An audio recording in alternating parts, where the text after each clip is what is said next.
Once, the world was ours, until the monsters came. They slipped into our world like shadows, chaos reigned, fear swallowed cities. And heroes? Most of them died screaming. But one man didn't run, one man fought back. Carcelian, once a legend, now a ghost with a blade. He didn't fight for glory, he fought because he had nothing left to lose.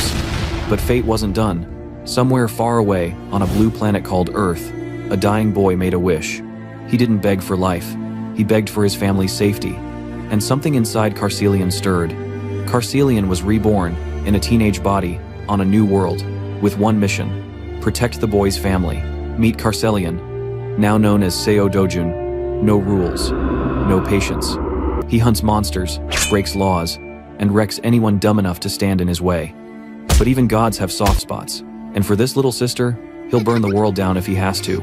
From monsters to family drama, this ain't just a power fantasy. It's the return of a god warrior, and Earth is not ready. Hello guys, welcome to this channel. If you enjoy this video, don't forget to hit that like button and drop a comment. It really helps me grow this channel and bring you more awesome recaps. Okay, without further ado, let's diving into the story. Monsters somehow sneaked into the world, bringing nothing but chaos and fear everywhere they went. People fought hard, doing whatever they could to keep their homes safe. Many gave their last breath in these battles.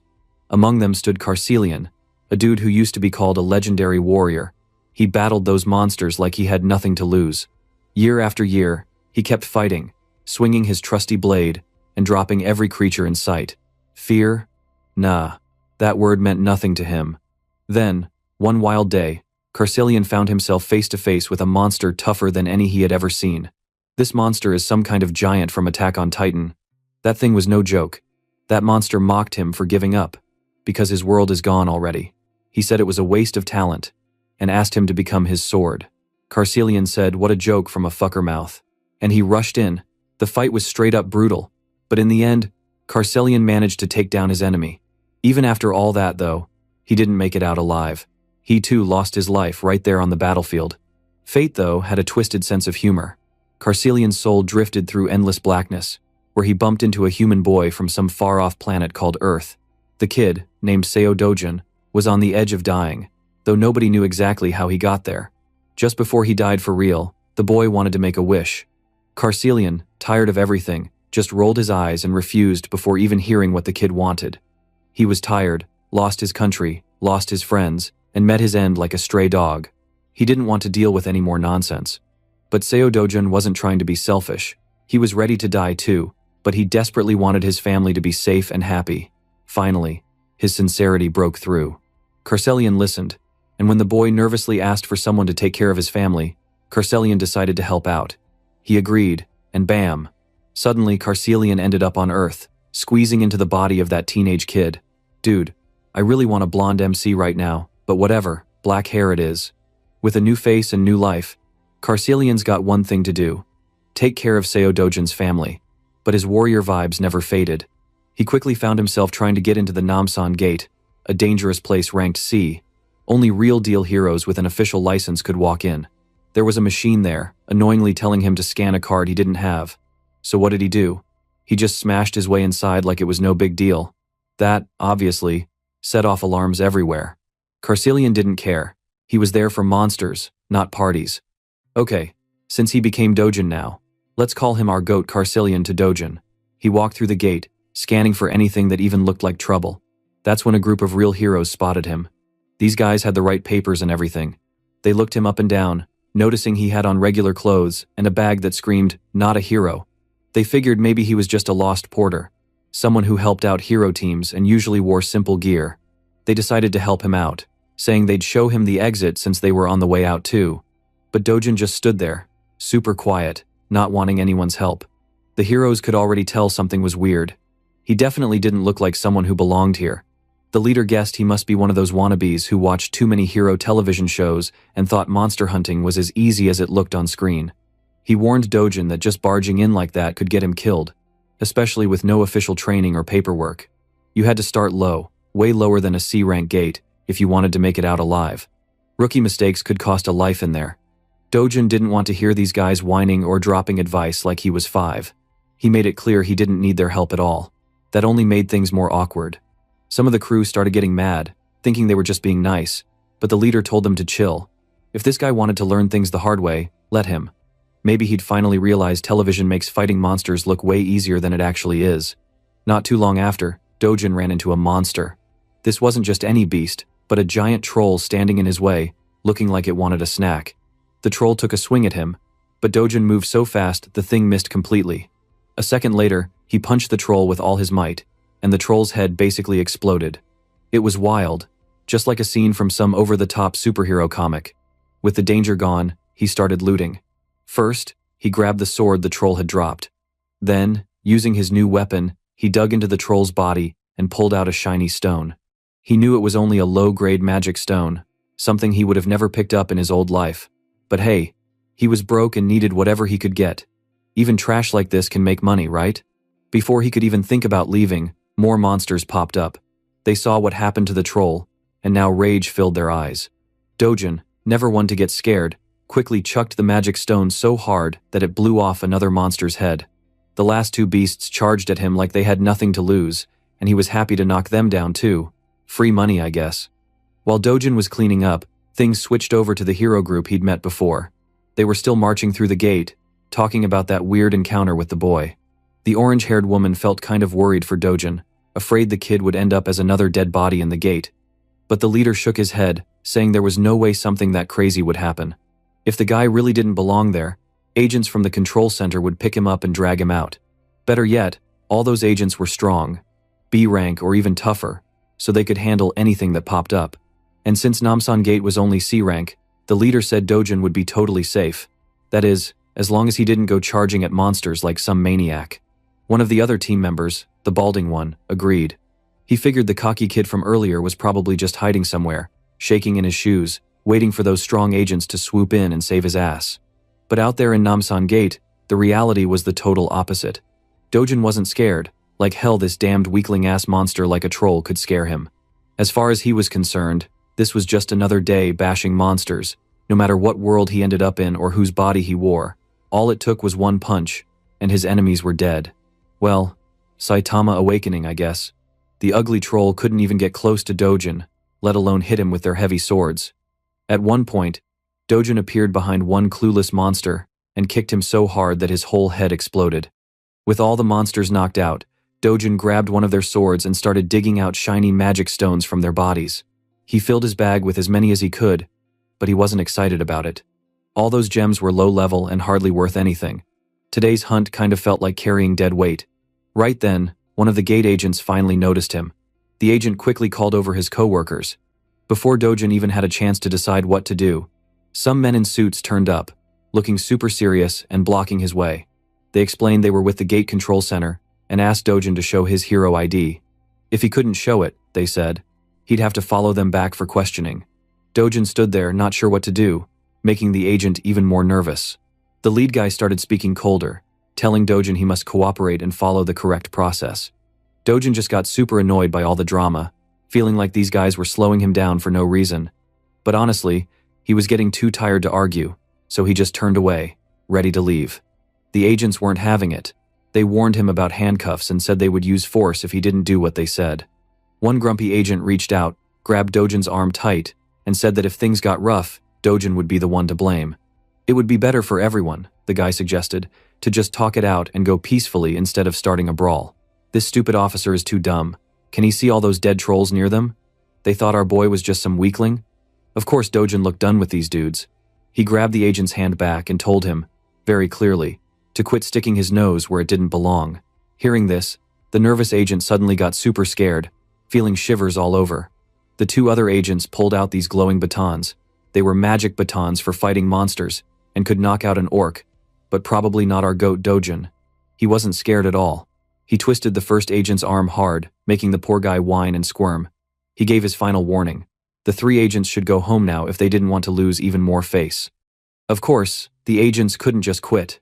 They tried swinging their magic weapons at Dojin, but none of them came even close to hitting him. Dojin moved like a ghost. He struck one in the back, another in the stomach, and then focused on the last guy, the one wearing glasses. This last agent realized he was in big trouble and got super tense. In a blink, Dojin seemed to vanish. Then, suddenly, he popped up and landed a strong punch right in the gut, making the guy double over in pain. KO, guys. By now, Dojin was completely sick of all this chaos and people chasing after him. He actually started to think maybe it wouldn't be so bad to register as a hero, just so these silly agents would stop popping up everywhere to hassle him. One of the agents told Dojin that as long as he stayed away from illegal stuff, no one would chase after him anymore. Then suddenly Dojin asked about something strange called a rift, which really confused the agent. Here's a quick break to explain. This world has lots of secret doorways that lead to other worlds filled with monsters. People call these doorways passages. You can find gemstones in these monster worlds, and they're used as a new kind of energy on Earth. Since these gems are important, the government keeps a tight watch on every passage. The ones open for heroes to hunt in are called gates, and the unknown space that hasn't been enclosed is known as the rift. The ones the government doesn't have under control are called rifts. Back in the story, Dojin felt annoyed about always being stalked by agents every time he stepped into one of these gates. The agent explained that if any unregistered person enters a gate, the story is the same every time. Alarms go off and agents rush over. If Dojin wanted to go into a rift instead, he was in for an even rougher time. Jumping into a rift was against the law, and nobody would cut him any slack. But Dojin didn't care about any of that boring stuff.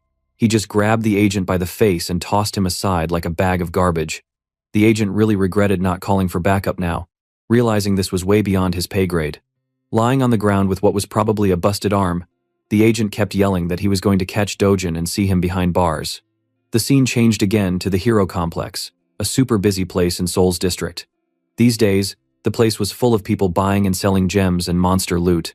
Dojin stepped inside one of the shops that dealt in magic stones. The shopkeeper barely looked up, just scrolling on his phone. Dojin told him he wanted to sell gems, and the guy instantly started bragging about how his store paid more than anywhere else. He went on and on about how his shop was the best in all of Korea. Dojin finally unloaded his bag, dumping all the bloody, low-level stones onto the counter. The guy's face twisted up like he had just stepped on something nasty. He definitely didn't like the blood everywhere, but he didn't complain out loud. Instead, he just got right to business. While counting and cleaning the stones, he asked if Dojin wanted some coffee. Dojin sat and sipped his cup, watching the owner go to work. Once all the stones were wiped down, the shopkeeper did the math. There were 12 small gems, 16 in the middle category, plus 5 more that were either above or below average. After taking away his big 40% fee, he told Dojin he would get about 5.5 million won for the lot. Hearing that, our boy isn't cool with handing over 40% of his hard-earned cash to the shopkeeper as commission. It felt totally unfair since he did all the hunting, got his hands dirty, and wasted a ton of time. So why did this guy act like he deserved almost half the money?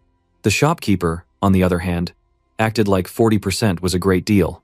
He bragged that all the other shops charged 45% or even more, then cockily dared Dojin to take his stones and walk if he didn't like the price. Apparently, no other shop could do any better, or at least that's what the man claimed. No way was Dojin falling for that scam. Look at this shady-ass store. He started packing his precious stones right back into his bag. As soon as the owner saw his little trick was failing, he snatched at Dojin's hand and demanded payment for the appraisal service and the coffee Dojin drank earlier. That was 30,000 won for the appraisal and another 10,000 for coffee. Plus, the bloody gems ruined his expensive towel, or so he said. With all those fees, Dojin supposedly owed around 350,000 won. Dojin definitely wasn't bowing to this kind of garbage, no matter how much the shopkeeper insisted. When that didn't work, the owner tried to scare him by threatening to call in some class heroes as guards. Right on cue, 3 big guys stormed in from the back, demanding to know who was making trouble. Dojin glared so hard at the shopkeeper, the guy glared straight back, not willing to back down. What did you guys expect? Of course, the goat Dojin kicked all of these weak C-rank asses. After that, the shopkeeper looked sweaty, terrified, and way less tough than before. After Dojin smacked down all 3 of his tough guards without breaking a sweat, he came to the shopkeeper with a smile. Everyone realized who the real boss was. He quietly told the now shaky man that the new commission was going to be just 1%. No one argued when Dojin stared at them like he could see straight through their soul. They closed the deal, and Dojin walked out with a fat stack of money, earned by none other than his own fists. His grandma and his little sister, Yuna, couldn't believe their eyes when he brought home all that cash. Grandma actually started to wonder if Dojin was trying to get away with fakes, like maybe the money wasn't real. But he quickly made up a story, saying he just loaned money to a friend, and the business took off. Grandma didn't even remember Dojin having a friend like that, so he told another lie about it being some friend from his childhood. She eventually gave up on figuring it out, but Yuna was just cheering, super proud to see her big bro making them rich. Dojin gave his sister a pat and promised her that their lives would be so much better now. Yuna was so happy she started dancing around the room. Seeing his little sister bubbling with joy, Dojin realized he was actually making progress toward his promise. He remembered what the original owner of the body wished for, just for his grandma and his half-sister Yuna to be safe and happy. He remembered that moment right before the boy disappeared, and how he'd suddenly woken up as the new Dojin. Now, this small family was all he had, and he just wanted them to live safely and with everything they needed. His dream was to buy them the safest house in all of Korea, which cost a whopping 110 billion won. But he wasn't worried about making money. This earth is child's play for him. Well, this world had a lot in common with the ruined world he came from, except here, the rifts, gates, and monsters were much weaker. He, who used to be called the Sword God, felt like this whole place was a newbie world, even when now he only has 1/10 of his original power. Suddenly, there was a knock at the door.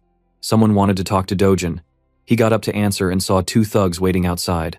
These guys came to collect a crazy debt, nearly 48 million won. Dojin knew right away these must be loan sharks. The real Dojin had borrowed only 5 million won for his grandma's hospital, but now the sharks had bumped the debt up a ton because of their insane interest. They tracked Dojin because they saw he'd been making money in the gates and urged him to give them all the money. Their only payment was a knockout punch from Dojin that sent the big thug crashing across the hallway. Serve them right. The other guy just stood there with his jaw hanging open. Then Dojin glared at the skinny one and pointed out that he had already paid back more than 9 million won, so honestly, the sharks owed him interest. One more punch sent the guy flying, and he told him to tell the boss he'd pay a visit soon. After that, the scene shifted to a crowded mall. There, little Yuna couldn't stop smiling at the teddy bear shop. Dojin had taken her out for a treat and told her she could get anything she wanted. Really, Dojin wasn't always the softest guy, but from the real Dojin memories, he learned to care for Yuna like his own little sister.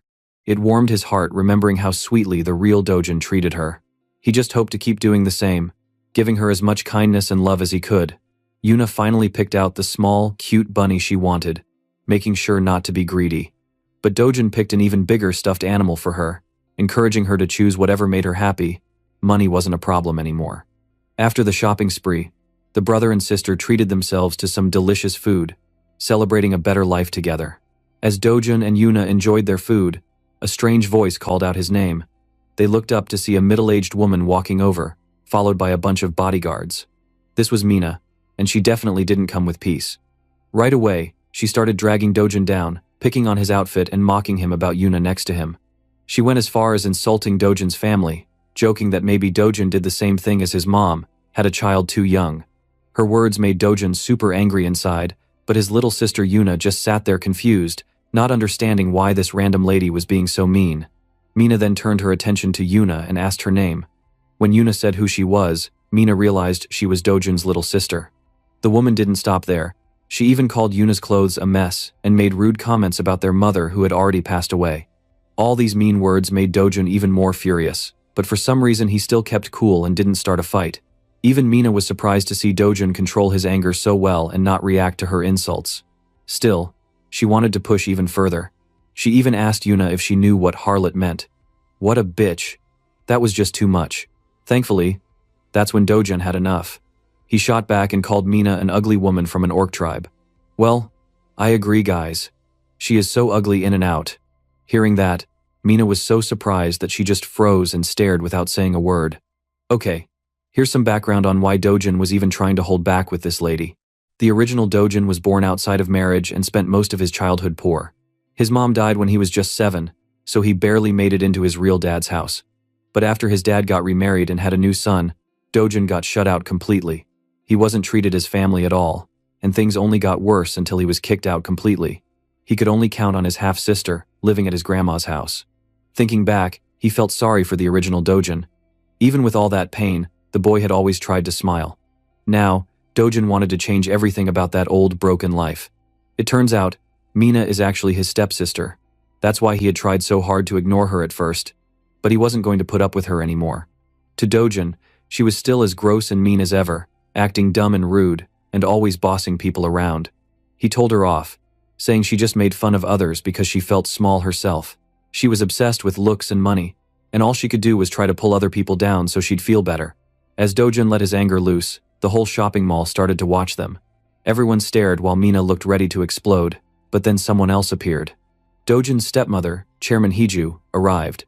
As soon as Mina saw her mom, she ran up, whining and complaining that Dojin made her look bad. Instead of defending her, she just shut Mina up instantly with a single cold glare. This woman was tough and didn't play around.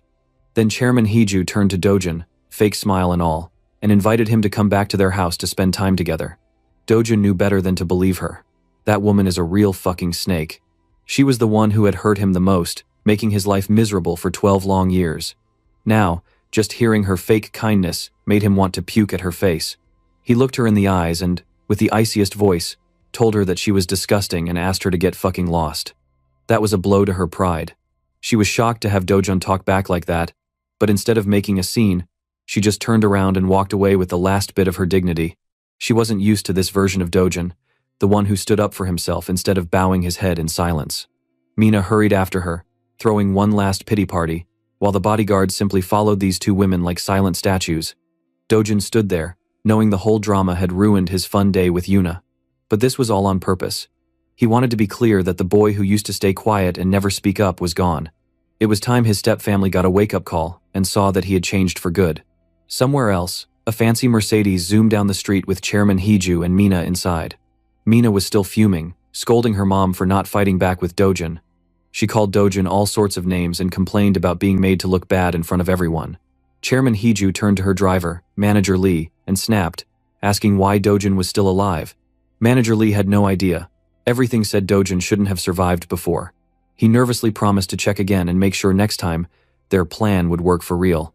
While all this was happening, Mina had no idea about the dark stuff her mom had been up to. She was shocked to even hear her mother talk so calmly about life and death, like someone's life meant nothing. Then, out of nowhere, Chairman Hiju asked her if she had any feelings for Dojin. That question completely surprised that ugly pig. Her face turned red, and she started acting all weird and flustered. She wasn't worried about Dojin getting hurt for romantic reasons, though. She was just scared about what might happen if her grandpa or her dad found out about anything happening to Dojin. Everyone would be in serious trouble then. Seeing her daughter get nosy, the mom wasn't happy. She grabbed Mina by the mouth, holding her tight, and growled at her to stay far away from her business. "Guys, I'm scared. This woman is a devil." She then warned Mina over and over not to get involved with anything she was doing. In her head, Chairman Hiju was locked in on her plan. She wanted to get rid of Dojin for good. To her, killing Dojin out was the only way to get revenge and fix her pride. There was no way she was ever going to let him off the hook. About 10 years ago, everything in the world flipped upside down when the rifts appeared. These scary portals brought monsters with one goal: hunt down humans. The attacks never really stopped. Cities were destroyed, fires raged, and fear was everywhere. But, just like darkness, there came a light. Brave heroes began to show up, fighting back. The first people to challenge the monsters also found mana stones in their enemies' bodies after battle. Now, in the present, Dojin is on his way to a place and thinking about how mana stones changed the planet. With these stones around, countries stopped using old energy such as oil. Instead, everyone's focus turned to rifts since mana stones could be pulled out of them. All of society became focused on gates and on heroes. Because of this, heroes started getting rich. If you wanted good pay, you had to become a real hero. Dojin finally reached his destination, HCS Capital. The name sounds super fancy, but the people inside looked more like a bunch of street thugs than real business guys. The boss there, Chairman Huang, sat smoking with his sketchy friends. None of them looked friendly. Still, Dojin was relaxed and acted like he didn't care. The boss put out his cigarette and said Dojin had guts, showing up after beating his men. Dojin replied with his own logic, saying he was actually the one who suffered real losses here. Naturally, the boss thought that answer made no sense, so he asked what Dojin meant. Calm as ever, Dojin said he came to get a little compensation for all the stress, pain, and loss these goons brought into his life. That kind of talk made the boss suddenly stop and think. Dojin didn't seem like the same quiet kid from before, not after destroying that lackey at his door. The boss started to wonder if Dojin had awakened, just like some people do after surviving a gate. Even though he guessed something had changed about Dojin, the boss wasn't going to show fear. He said that getting cocky after an awakening would only bring Dojin's downfall. As proof, He waved over a group of his biggest, angriest-looking henchmen and tried to act tough. But to a real fighter like Dojin, someone who was the sword god in his past life, this whole squad looked like cockroaches. The boss went on, bragging that not even awakened people could avoid dying like rookie heroes, pretending Dojin was weak, maybe only D-class at best. But Dojin just chilled on the sofa, completely calm while 5 thugs glared at him. He told the boss to sit down and let him finish talking. The boss was surprised to hear that simple command spoken in such a serious way. One bold goon tried to stand up to Dojin, but Dojin took off his glasses, then delivered a punch that sent the guy flying across the room, like something out of a wild action movie. The rest of the group weren't safe either. Dojin knocked down the next one with no problem, still explaining all the shady business going on behind this money-lending cover story. He walked up to an orange-haired punk, proving that he knew about the boss's fake ID business too, then threw another knockout punch. He made it clear, all he wanted was a solid fake hero ID so he could register and make his fortune without trouble from anyone. When the last guy attacked, Dojin dodged and punched back even harder, sending every goon to dreamland with his special sleeping routine. Now, Dojin repeated his demand. Give him a perfect fake ID that won't cause problems later. The boss just sat there shocked, having watched his men wiped out in seconds. In his head, he guessed Dojin must be at least B-class in power. He was so deep in thought that Dojin had to snap him out of it. The boss quickly agreed to make the ID and have it ready in just one day. To top it all off, Dojin leaned in, gripping the boss's shoulder with a scary kind of politeness, and asked if Chairman Hiju, his stepmother, had really ordered to kill him. The boss panicked, frozen in fear as Dojin squeezed his shoulder until he cried in pain. None of the guys still standing dared help their boss, just watching helplessly. Dojin looked him right in the eye and waited for the truth. Finally, the boss spilled everything. Yes, Dojin's stepmother was behind the whole thing. She came up with a plan so twisted it could only come from someone evil. She wanted Dojin to end up so broke and stuck by money problems that he'd have nowhere left to turn except, well, to give up on life itself. All she cared about was draining every last bit of cash out of his bank account. That was her idea of revenge, even against someone she was supposed to treat like family. It was cold, shocking, and proof that Dojin's stepmom was much more dangerous than she pretended to be. What a bitch. After hearing all this, Dojin finally let the boss go. The man was begging and crying, but Dojin wanted some honest answers. He asked if that was also why they trapped him inside the gate. The boss quickly acted innocent and swore he had nothing to do with that. He even said he wouldn't get paid if Dojin died inside the gate. That kind of made sense, and Dojin began to think it over. He mentioned the name Sheol Wu, who was the person that brought him to the gate in the first place. Now, Dojin wanted every single detail about Sheol Wu by tomorrow. After saying what he wanted, Dojin left just as calmly as he came in, and the whole room felt totally different from when he first walked in. After leaving, Dojin fell deep into thought again. The original Dojin had only one real wish: to protect his grandma and little sister, no matter what it cost. With everything that happened, it was clear to Dojin how rough and unfair the kid's life had been. But that was about to change. The sword god was here to set things right. The next day, everything changed for Dojin. He was officially registered as a hero, and not just any hero. He was ranked B-class already. That was a pretty good move, since in most stories, the main character starts at the bottom. Dojin tapped his new card on the hero machine and the system checked. Yep, the card worked and said he was B rank. Still, it also warned him that the quest he wanted was too hard for someone of his level. Dojin just rolled his eyes, wishing he'd pushed that boss for a higher rank. But it was too late for that. Even though the system kept repeating that he shouldn't enter a dangerous gate above his level, Dojin ignored the warnings and went inside anyway. Let's talk a bit about the Night Island Gate. It was Class B, but truthfully, a B-rank hero wasn't really enough to clear it safely. They usually recommended only A rank or higher to solo it, since the dungeon was big, a D rank in area size, and had a ton of monsters hiding in tunnels. That makes hunting solo tough for most. But Dojin didn't care about risk or danger. He barely even knew what those words meant. The only real problem would be if he got cornered by buckets of monsters in one of the narrow tunnels. He just grinned when his first enemy slid into view, a huge snake with a crazy-looking purple glow. Most heroes would run for their lives at that, but Dojin only saw good luck. He got his special gloves ready and prepared to fight. Turns out, the giant snake had brought friends too, and their tongues slid around like something from a horror movie. They all attacked at once, but none of them could even touch him. The black killing vipers were nasty. One little touch of their poison and you'd be paralyzed. Still, it didn't matter. Dojin sped forward, unleashing a swing so quick it was almost invisible. He tore into the monster, splashing blood everywhere until its whole body was split in two. Lucky for him, those new gloves kept all the venom off his skin. For only 300,000 won, this gear is perfect. Moving fast, Dojin went after 4 more snakes, blowing straight through their heads in no time. Monster after monster fell until there was only a bloody mess left behind. Pausing to check for loot, he searched the monster bodies for mana stones. Sadly, there were none. Just like in his old world, black vipers only drop stones about 3% of the time. That meant he'd have to hunt down hundreds just to get good loot today. Soon, Dojun found another massive snake. This one looked even bigger, maybe the boss.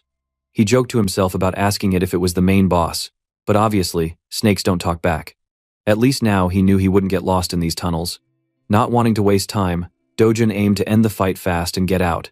He landed a punch on the monster's head, but this time, nothing happened. The giant snake just got a new mark and seemed totally fine. Then, while Dojun was still in midair, the monster smacked him against the cave wall with its tail. He sat up from the crash, probably getting a little reality check about what this boss could do. The creature bared its poisonous fangs and hissed, looking seriously dangerous.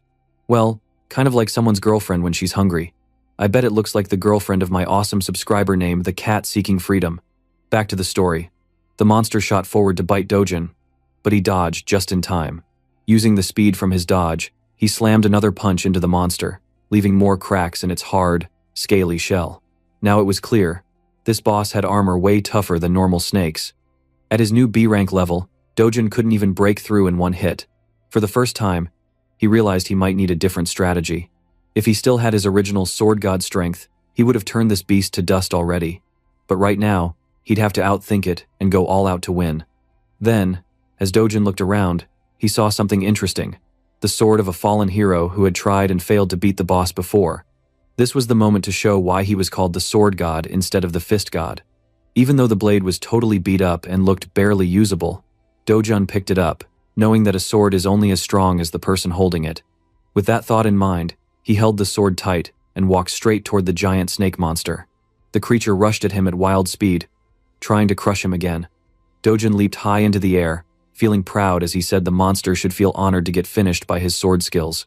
The sword might have looked like trash, but once Dojun started swinging, he moved so fast that it looked like a million shining cuts at once. In only a few strikes, the boss monster was chopped to pieces. It was actually kind of funny. The battle looked super serious, but the snake dropped dead in the background as Dojin's poor sword crumbled to dust from all that power. Lucky for Dojin, he finished off the big guy while the blade just barely held up. With the boss gone, Dojin came up with a clever idea. He took one of the boss snake's giant fangs, figuring it could be turned into a pretty cool short sword later. Happy with his prize, Dojin left the gate.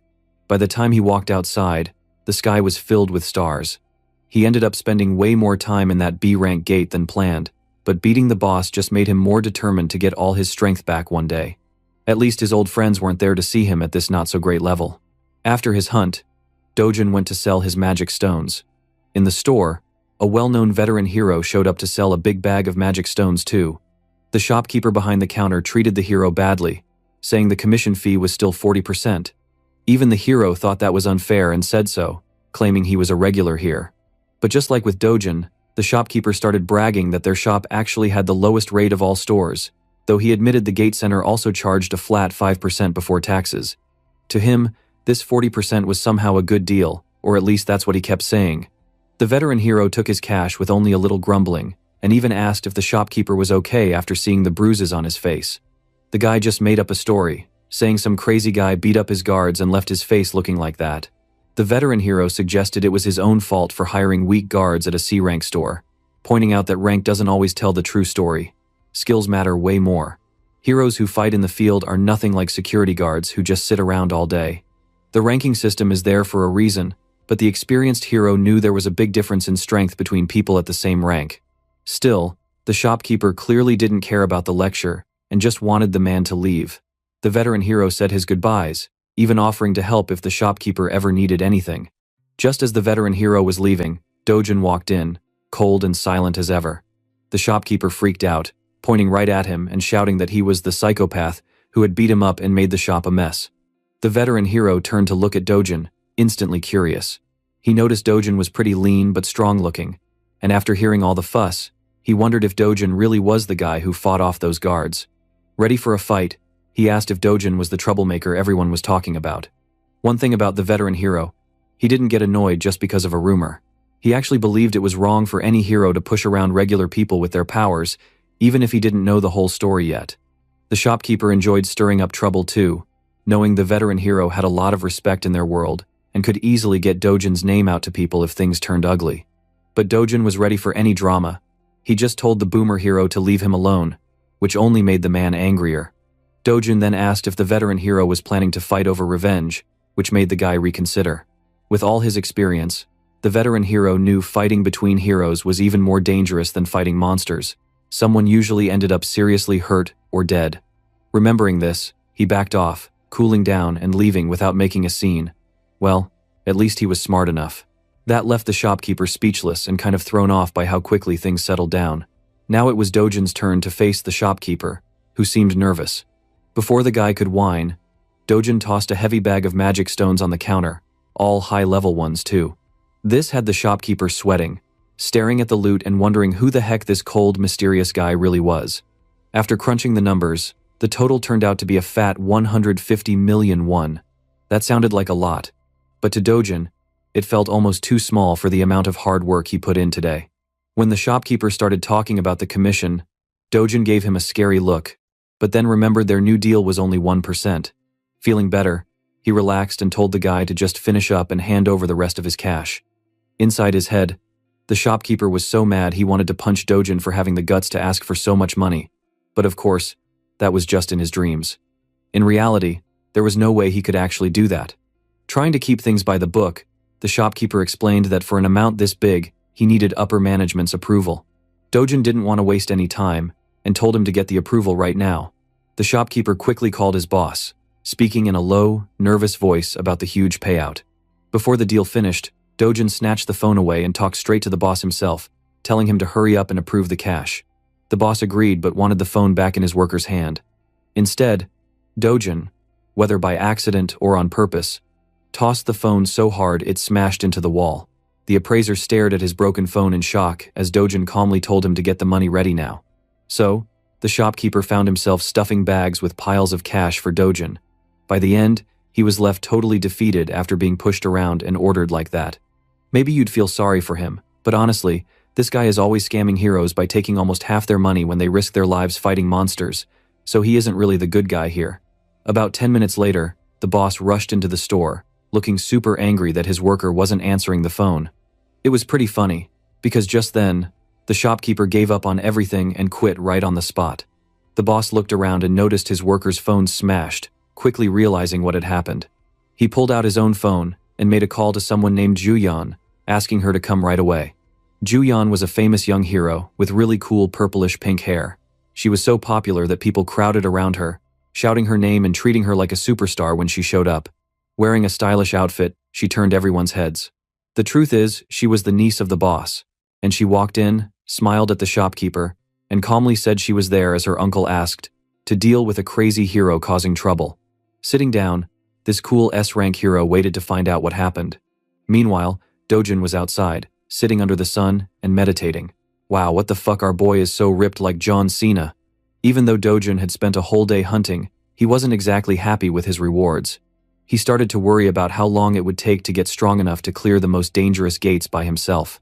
That meant he needed to train and get his old strength back. It was time for a training arc, I guess. But Dojin's big problem in this new world was the mana. Compared to his home world, the mana in this place was super weak.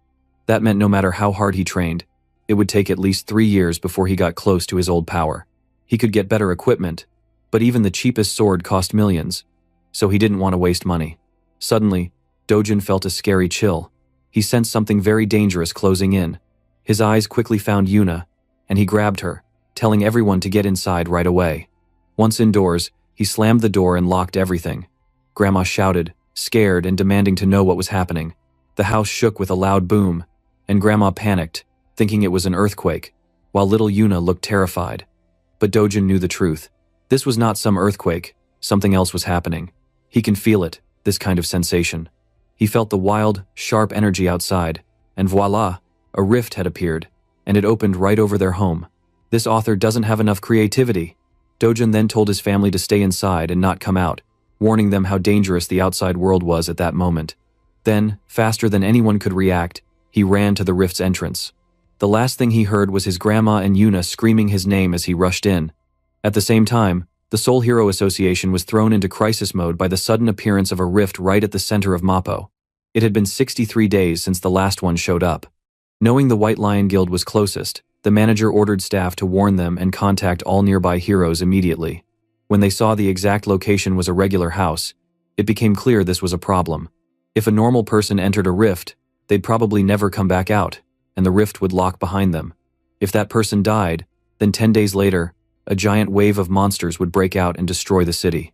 The manager asked who went inside the rift. He found out it was Dojin, the same boy who lived at the house. His grandma said he only entered to keep his family safe. The association believed Dojin wasn't even a hero, which made things look worse. A regular person almost never survived a rift. The entire staff felt helpless and scared. There was nothing they could do but wait and hope for a miracle. In the next scene, we find Dojin's stepmother, Chairman Haiju, totally angry as she hears about Dojin's new awakening. She can't believe the news. Her assistant tells her that even though Dojin hasn't signed up with the Hero Association yet, they checked and confirmed that he really did awaken after his last gate fight. This just makes her more upset, because Cheol Woo was supposed to finish Dojin off, not help him awaken. She slams her fist on the table and yells at Manager Lee, asking why they can't ever do things right. She's also mad they took money but failed their job. She then tells him to warn Cheol Woo. If he doesn't kill Dojin with his own hands, then he'll owe her 10 times more than what she paid. Manager Lee surprises her by saying they probably won't need Cheol Woo, because there's a new rift right on top of Dojin's house. The news that Dojin stepped into the rift makes Chairman Haiju break into a happy smile, believing there's no way he'll survive. She finally calms down and tells the assistant to just wait and watch what happens next. Meanwhile, Dojin has just arrived in the rift. The world inside this rift is a forest, the very same one from his younger days as the Sword God. Every tree and path feels just like how he remembered from back then. This special place is called the Forest of Patasua, and the energy, or mana, there is thick and pure. He can even see the Great World Tree, the heart of everything, glowing with power. In his old world, when that tree was burned down, everything collapsed. The downfall of the tree is the one that starts the doom. But in this rift, the tree is still standing proud and alive. Dojin can't figure out why things are like this here, but what he does know is that he finally has the chance to fill himself up with more powerful mana than anywhere else. He then sits down beneath the tree and meditates, letting his breathing match the flow of mana. For more than 3 days, he does nothing but sit, forgotten hunger, thirst, and everything else. 10 days go by like this, until he's disturbed on the 10th night. A group of weird monsters called Volcina come crawling up. These creatures look like aliens, and were the same ones who burned the world tree in the past. But this time, Dojin is ready to protect it and keep the tragedy away. The Volcina charge, and Dojin thinks it's too bad he doesn't have a water sword, which would make them easy to beat. But now, filled with so much mana, he realizes he doesn't need a weapon at all. His own hands are enough. As a Volcina lunges, Dojin does something called a mana release. Not exactly telekinesis, but a wave of power that blasts the first creature away. The next monster freezes in shock at how Dojin just flexed that much energy. He smiles, remembering he hasn't used this kind of move in ages because he was running low on mana before. The monsters aren't finished. They open their mouths wide and shoot streaks of hot energy at Dojin. But with his new power, he doesn't panic. His body glows with protective mana, blocking their blasts as he walks forward like it's nothing. Smiling to himself, Dojin thinks he's finally doing what he couldn't in the past, saving the world tree, and that now he can really have some fun. A couple of monsters try to attack again with their energy bombs, but Dojin just catches 2 by their heads, slamming their mouths shut. Their own power bounces back, blowing up inside them and leaving nothing but burning headless bodies. After they fall, Dojin picks up 2 glowing mana stones dropped by the monsters. Dojin is thrilled. He just unlocked a special new item, the Eternal Ember, a glowing golden seed or coin. Laughing, he keeps slapping monsters around, collecting a big load of mana stones as the one-sided fight goes on. He feels like he's won the jackpot with every monster dropping something good. When all the Volcina are finished, Dojin grabs the Eternal Ember. Just by holding it, he feels a surge of power. Crushing the ember in his hand, flames burst around him. It's like watching Sukuna from Jujutsu Kaisen play with his energy. Normally, the best thing would be to keep absorbing mana from the Great Tree. But Dojin's body has already hit its limit now. The other way to get more power is to use the Eternal Ember, which changes his energy into pure fire mana. He accepts this, and his body fills with new, burning strength. This step was never needed in his old life, so he never cared about the embers before. This ember was supposed to be trash. But now, this trash has become a treasure for him. With lots of these treasures, he sits down and starts to absorb as many as he can, even if it takes 10 minutes for just one. It's his time to finally power up for real. The sudden appearance of the rift around Dojin's house brought in a huge crowd. Reporters and news vans filled the street, while agents and workers from the Hero Association stood their ground, trying to keep everyone away. Agent Seonggu, a serious guy who kind of looked like Yoonho from Solo Leveling, but with way better hair, was super angry. To him, the person who went into the rift, Dojin, was just being reckless. Seonggu thought it was dumb for one person to jump in alone and risk turning the place into a monster hot zone if he died inside. He ranted about how if Dojin wanted to disappear, he should have done it some normal way instead of endangering the entire city. Meanwhile, Agent Hyunwoo, Dojin's blue-haired look-alike, was more understanding. He thought anyone would risk going into a rift if it meant saving their little sister. Still, Seonggu didn't buy it. He insisted Dojin was just greedy and didn't think about what would happen if he failed. Hyunwoo double-checked with Gilma, their boss, who said to keep calm and stick to the rules. But honestly, nobody had seen this many rifts popping up all over the world. The US, China, Switzerland, Turkey, and even the UK had the same trouble. Some countries stayed cool, but in South Korea, things could go bad fast, and Seonggu blamed it all on Dojin. He was so mad, he was praying for the rift to spit Dojin back out any second. Speaking of that crazy giant purple gate, it had been 28 days since it blasted open, and Dojin had spent the same amount of time inside. Now, the Hero Association had to treat it like a level 1 emergency. No one had revealed Dojin's real identity to the news yet. Instead, everyone just called him Ordinary Person S to protect his privacy. Other people had their own theories about who went inside the rift. Chairman Huang, the sneaky boss of the money-lending group, figured it out almost instantly and confirmed through his assistant that it was Dojin. Huang, with his second-in-command, Manager Kim, wondered if Dojin would actually make it out alive. Manager Kim said most regular people only had a 1% chance of surviving a rift like this. Chairman Huang found it hilarious, remembering how that ordinary guy used to beat up his own men without breaking a sweat. Everyone else in the world really had no idea who they were talking about. Chairman Huang then asked about the chances for an awakened hero. His assistant said it all depended on the hero's level and experience, and there was no way to say for sure. Even Huang admitted that surviving inside a rift was a whole different game than just fighting or running. Deep down, Huang had no plans to protect Dojin's family for real. He was thinking about selling their organs if Dojin didn't return, or make him pay huge debt if he did. This guy seriously couldn't get any slimier. Who want to slap him with me? Back inside the rift, Dojin was really in his zone. He kept training under the world tree, with his body now buzzing with fire mana. He lost track of time. All he did was absorb hundreds of firestones and build up so much mana power that he could bend it any way he wanted. His fire resistance went way up too. Thinking about it, he realized that in fire magic alone, he might even be stronger than his old self back in his first world. Before leaving, he embraced the world tree for the last time, thanking it for saving him before and letting him grow stronger now. He crafted a little bag out of vines to store all the mana stones he'd collected, feeling sad that this might be the last time he'd ever see the beautiful tree. Even if he never saw it again, he promised in his heart to protect it forever if it was ever in danger. That night, Dojin finally walked out of the rift. There were no crowds, and he guessed everyone pretty much thought he'd died, and were probably waiting for a monster wave to burst out any minute. Even so, he felt someone strong nearby and decided to check it out. Jumping into action, he chased after the powerful presence. In a short flash, Dojin ran into the two agents from before. Agent Seonggu, still angry and ready to fight, and Agent Hyunwoo, more chill. Now Dojin knew from their uniforms that they were from the association, and that meant if they caught him, things could get really complicated. Not wanting trouble, Dojin quickly spun a ball of fire in his hand and flung it across the roof. The fireball soared and exploded on another building, creating a huge boom that was sure to get everyone's attention. As soon as they heard the huge crashing sound, Agent Hyunwoo and Agent Seonggu jumped into action. They saw the fire and ran straight towards it, finding a group of people standing around in shock. Agent Seonggu shouted, trying to figure out what the heck was happening. Meanwhile, Dojin stood off to the side, happy with how well his flame powers worked. He thought about his old friend Tusk, the strongest fire mage he ever knew, and wondered if Tusk would be proud to see his new tricks. Then, Agent Hyunwoo got a weird feeling. He checked the rift nearby and noticed it was starting to freak out. Out of nowhere, right in front of their eyes, the rift faded away and vanished into thin air. Both agents rushed over to check it out, but by the time they got there, the connection to their world was already gone. Dojin, on the other hand, just kept moving to his next target, not worried about getting caught at all. The next morning, the whole country woke up to the news. The rift in Mappa was finally gone, lasting 29 days before disappearing without warning. The Hero Association had expected a huge monster wave, but nothing happened. They were left scratching their heads, with no idea why the rift had disappeared or what caused the small fire in the junkyard at the same time.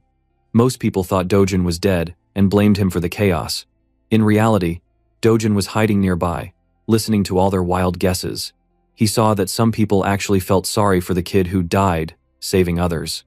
Even so, he was secretly crushed because now the rift was closed, and he couldn't see the world tree again. He promised he'd protect the tree, but now he had to let go. There were still other things he could protect, so he set off to HCS Capital. Inside HCS Capital, the crooks were busy partying. They thought Dojin was finally gone for good, and some even started plotting to take his little sister and grandma for themselves. The men laughed and talked like creeps, until all of a sudden, a cold, familiar voice called for their boss. The story split away to Chairman Huang himself, humming as he got ready for the day. His assistant went over his schedule. Besides lunch with the CEO, he had enough free time to party all night at Madame Kang's club. The guy was full of himself, not expecting any issues. That changed quickly when he climbed the stairs and found the place wrecked. His own thugs were laying around beaten, the walls splattered with blood. And there, waiting for him, was the one person he thought was dead, Dojin. Before Huang could react, Dojin grabbed him and smashed him to the floor, ordering him to crawl over like a dog. Huang shook with fear as Dojin sat down in the big boss chair. Dojin gave the order again, staring Huang down until finally, the man actually crawled on his hands and knees. No mercy. Dojin told him to bark like a dog, loud enough for everyone to hear. Huang whined in front of the crowd, his pride shattered to nothing.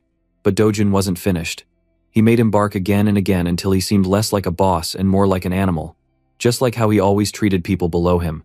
Dojin warned that scumbags like Huang only acted nice on the surface, always waiting for a chance to stab people in the back. He told everyone he'd seen plenty of dirty jerks like Huang in his life. The scared boss begged for his life, promising to do whatever Dojin wanted. Not interested in any more begging, Dojin slapped him so hard that Huang spit blood all over the floor. Turning to Huang's assistant, Manager Kim, Dojin named him the new boss, saying he'd be better than someone like Huang. But Manager Kim was scared and said he couldn't do it. Huang had too many connections, and there'd be big trouble if he took over. Manager Kim dropped to his knees and asked Dojin to spare Huang just this once. Sick of boring talks, Dojin tried something else. He suggested putting Huang in a barrel and dumping him in the ocean, since everyone there already knew dirty tricks like that. Seeing no one wanted to help, Dojin made a new threat. If they didn't handle Huang, he would throw every last one of them into a monster gate as food for the beasts. The men went pale, now realizing Dojin was dead serious and totally in charge. Just the idea of being tossed into a gate where monsters might eat him made Chairman Huang fall apart completely. He begged and promised over and over that he'd never betray Dojin and would always serve him like a loyal dog. This made Dojin stop and think. In the past, he wouldn't have cared and would have finished Huang off in seconds. But now, Dojin noticed he had changed. Maybe he was a little softer than he was before. So instead of killing Huang, he held out his hand to help the guy up. You better believe Chairman Huang was about to start praying all day and every day not to make Dojin angry again. He shook Dojin's hand, swearing he would follow every command from now on. But all of a sudden, he realized his hand was burning. Literally. Even though Dojin was softer, he was still scary. He looked Chairman Huang in the eye and told him this was his last chance ever. Then, with one quick move, Dojin burned the guy's hand so badly it was just a black, messy stump. Ignoring the president's screams and tears, Dojin walked out, just leaving behind one rule. If anyone laid a finger on his family, he'd finish them all. And from that day on, their new job was to keep his family safe, forever. To the world, Dojin was just a name that disappeared with the rift. But in reality, our guy was just chilling at McDonald's, eating burgers. What a stupid ripoff for the GOAT McDonald. For me, it's always funny to see how Manhwa changes the famous brand name into something like this. Now, the government, Hero Association, and news reporters all gave up on the person who entered the rift. They figured he was gone for good. Even if Dojin tried to show his face, people wouldn't believe he survived. If he went public, he'd just get a ton of trouble and annoying attention. For now, Chairman Huang, the once scary boss, was busy helping Dojin find a cool new place to live, so Dojin could relax. He then looked at his little sister and told her they'd be moving to a better neighborhood soon, and Yuna was thrilled. She could finally go to kindergarten and join elementary school with the other kids soon. But when school was brought up, Yuna suddenly got quiet and sad. That freaked Dojin out, since fighting monsters was easier than comforting a little girl's feelings. Yuna admitted she was being teased for being an orphan. That hit Dojin hard in the heart. He gently told her that she never had to talk to mean kids like that ever again. That's okay if she skips kindergarten. With that, Yuna smiled, happy to know the bullying days were over. Secretly, Dojin was planning to send her to a fancy private school, where no one would dare say a word against her. Last night, Dojin learned Manager Kim had hidden his grandma and sister in a motel while he was stuck in the rift. Manager Kim was almost falling over himself trying to say sorry. He explained it was the safest place he could find since the motel belonged to their company. Dojin was too tired for drama, so he just walked inside. As soon as Yuna saw him, she ran up for a big hug, and Grandma grabbed his hand, crying tears of joy. For a second, the tough warrior was shocked, but he soon relaxed and let himself enjoy his family's warm hugs for the first time in forever. Back to today, Yuna asked what it was like being a hero. When Dojin asked if she liked having a hero brother, but Yuna just shook her head. She said it looked cool, but heroes were always in danger, sometimes even dying, and all she wanted was for her brother to stay home with Grandma and her for a long, long time. This was new for Dojin. In his old life, he'd ended up as the last human alive, always fighting, always losing people. But in this world, he realized he was getting a second shot at happiness. Now, he had something he never expected, someone to care about him. The idea of maybe living a peaceful, quiet life, filled with love, started to sound pretty nice to him. While he was feeling all happy inside, Korea's Hero Association office was in chaos. Director Tae Wang, the top guy in the association and World Hero Federation, was tired and worried about the rift. The whole staff had checked out the ruins and still had no answers. The director hated not knowing what was going on. A rift that could just pop out of nowhere, then disappear just as quickly, freaked him out. His assistant said it might have been easier for everyone if a monster wave had actually happened. At least then, they'd know what to expect. Director Tae Wang quickly shut that down, warned her to be careful with her words, saying he was thankful at least no one got hurt. Director Tae Wang was known as one of the top 100 heroes in the whole world. If he ever wanted to, he could run for president and probably win. He was so powerful and respected, he had the influence to shake up giant companies. But he didn't care about power or money. All he cared about was keeping his people safe, and everyone knew it. That's why he was such a real hero. He wanted the investigation around the rift to be slow and careful, making sure no detail was missed. He planned to buy all the houses in the neighborhood for more than market price, just to make things right for the people who had to move because of the rift. He then checked the news from his laptop. The news said that other rifts were popping up in countries all over the world. He felt something felt off. His assistant stated that the United States and China were getting things under control. Director Tae Wang took a big breath, but the UK wasn't so lucky. Their heroes just weren't strong enough in his eyes. Suddenly, his laptop going wild, the alarm popped out stating the British squad failed to close their rift. And now, a dangerous monster wave was running wild in the United Kingdom. Back in the busy city, Dojin moved through the crowds like any regular person. As expected of our boy, he doesn't give a fuck for anything except his family. His destination today was his favorite store in the hero complex. Of course, to see the stupid-looking face shopkeeper. When he walked inside, the cashier greeted him, but that greeting froze on his lips the moment he saw who it was. The cashier looked terrified of Dojin, almost shaking in his shoes. Thankfully, the store manager was there today, so the scared worker wouldn't have to deal with this nightmare customer alone. The manager put down his newspaper and gave Dojin a sharp look. He sounded calm but was clearly annoyed. This was the guy who always bullied his cashier into buying low-quality crystals. Dojin, totally chill, took off his backpack and tossed it onto the counter. Honestly, it was a good thing the manager was here, because he wanted this sale to go fast. The manager didn't bother to hide that he wasn't interested, expecting some cheap junk in the bag. He didn't want to waste time and acted like Dojin should just leave. Dojin warned him, if the manager blew him off, he would regret it. Still, the manager kept waving him away without even checking the bag, making it clear it was his last warning. At that, Dojin kicked the bag so it spilled open, and the shimmering rocks rolled out onto the tiles. Right away, both the cashier and the manager saw that these weren't any normal stones.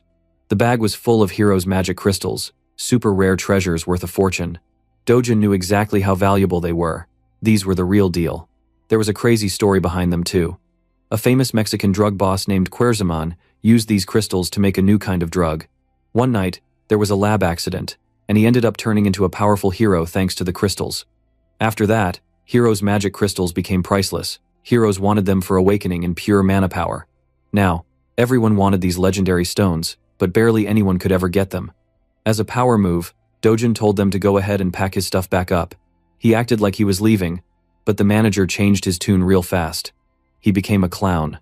He stopped acting tough and rushed over, practically dragging Dojin to a fancy VIP seat and sending for drinks while the cashier cleaned and checked every crystal. Dojin secretly loved how fast the situation flipped. One minute they wanted to kick him out, and the next he was sipping iced tea like a king. He started the sale with a bold offer, full price and only a 0.5% commission. As soon as the manager hesitated, Dojin threatened to walk. Last time, he'd taken a 1% fee, but today he dropped it even more, just because he felt annoyed. The manager tried apologizing and explaining, but Dojin was done listening. Either they took his deal or he would go somewhere else. Behind the counter, the cashier was cursing Dojin in his mind, thinking he was the most annoying customer in history. Still, the manager tried to talk business, giving a big speech about market prices. Dojin didn't have time for this, so he finished his drink and stood up, ready to go. Now, panicking, the manager started bargaining. First 9%, then 8%, and on down to 7, 6, and 5. Those low rates meant the shop would barely make any money. When the manager was almost in tears, Dojin finally agreed to a 1% commission out of respect. Deep inside, the manager wanted to scream, but he just couldn't let go of such rare magic crystals. The next thing Dojin said almost made the manager lose it with excitement. Dojin told him that, besides the bag he brought today, he had 7 more bags stuffed with these amazing magic crystals. Hearing that, the manager didn't waste a second. He printed out the contract, and they both signed it fast. In just a few minutes, Dojin's bank account exploded with 67 billion won, close to $48 million. With that kind of money, his dream house worth 110 billion won seemed a lot closer. The only catch was that getting more high-grade magic crystals from regular gates would take forever. He figured if he could move through rift zones easily, he'd be rich in no time, like some hardcore treasure farmer. While Dojin checked his phone, he saw a news alert sent out to everyone. It said there was now a real monster wave breaking out in southern England, and no one was allowed to travel to the UK. Reading this, Dojin totally lost patience with the shop manager and his drama. In his old life, it wouldn't have mattered what country or which group was in trouble. He might have gone and fixed the rift problem himself, but not now. These days, Dojin just wanted to enjoy his own life. Tonight, Dojin was in charge of dinner, and he picked out a fancy place with super expensive meat. Little Yuna's eyes just about popped out at the sight of pork and beef sizzling on the grill. Plates of delicious food kept coming. Ribeye, ribs, sirloin, you name it. But Grandma got worried when she saw the prices. 250,000 won for just 100 grams was insane. She asked if they could really afford all this. But Dojin quickly calmed her down. After selling his magic crystals, they could eat like kings, and it wouldn't even scratch his bank account at all. Yuna took her first bite and instantly fell in love with the taste of super fancy beef. Dojin just kept piling meat on the grill. Grandma was stunned, wondering how the 3 of them could ever finish this much food. But Yuna helped get Grandma to try it. One taste, and Grandma's worries melted away. She just smiled happily and kept eating. The little family laughed and enjoyed the incredible meal together. I really want to taste a top-tier BBQ beef from Korea. But while they feasted, a stunning young woman walked into the restaurant. Every head in the place spun around as she walked by. She made her way straight to Dojin's table and asked if she could talk for a second. But Dojin didn't like being interrupted during family time. He just told her she'd have to wait until the meal was done. The woman, Juyan, took out her business card, hoping he'd change his mind after seeing who she was. But he ignored her, focusing on grilling meat. This reaction shocked her. She is the one and only Juyan, and he dared to ignore her? Feeling lost, Juyan ended up waiting in the front room. Everyone else stared. After all, she was famous. She was one of the country's top-rank heroes, and easy to spot in any top 10 list of beautiful heroes. All around her, people whispered, wondering who could make even Juyan wait. Juyan remembered their short talk earlier. She knew Dojin had only started entering gates 2 months ago. Now rumors said he'd awakened as a hero, died in the Big Mappo rift, but somehow here he was, alive and eating dinner. None of it added up. She could tell there was something strange about this young guy, especially how his sharp eyes gave her chills. He was probably an S-rank hunter by now. But again, it doesn't make sense. Even super rich heroes had never skyrocketed to S-rank so fast in just 2 months. If Dojin really had some crazy hidden power, she wanted to find out what it was. Finally, after every plate was empty and all 3 were stuffed and smiling, the family got up to leave.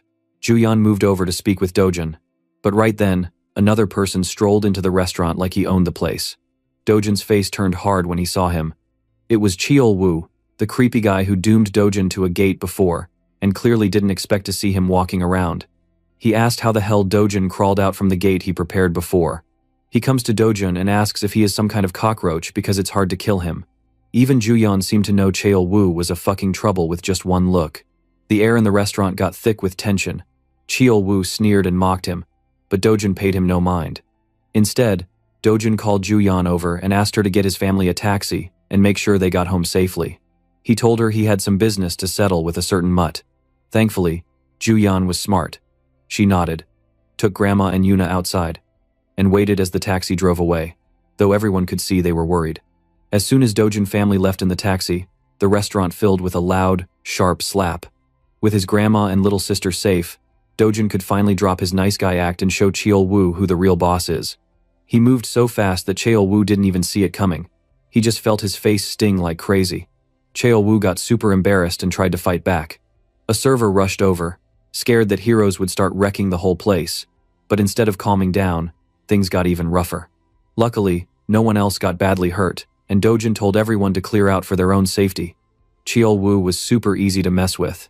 He was all muscle and no brain, and his bad attitude earned him another solid punch right in the head. Deep down, Dojin hated this guy to his guts. Cheol-woo was the one who trapped the real Dojin in a gate, leaving him to die. Even though it hadn't happened to him personally, he still felt the anger and wanted to deal with that motherfucker. Sneering, Cheol-woo bragged about Dojin's evil stepmother being behind it all. That was music to Dojin's ears. If this dummy was spilling secrets so easily, it was time to grab some proof. He took out his phone, hit record, and aimed it right at Cheol-woo, hoping to get a confession on tape. Cheol-woo, getting angrier, cursed at Dojin's mom and unleashed another wild attack, saying he'd finish the job right here and now. But Cheol-woo's punches didn't stand a chance. Dojin blocked them with a simple move. It felt like punching a trampoline. Cheol-woo just bounced off and lost his balance. He'd never fought anyone like this before, and it drove him nuts. Dojin didn't stop, following Cheol-woo around like a hunter, knocking him silly with every hit. Cracking sounds rang out in the empty restaurant.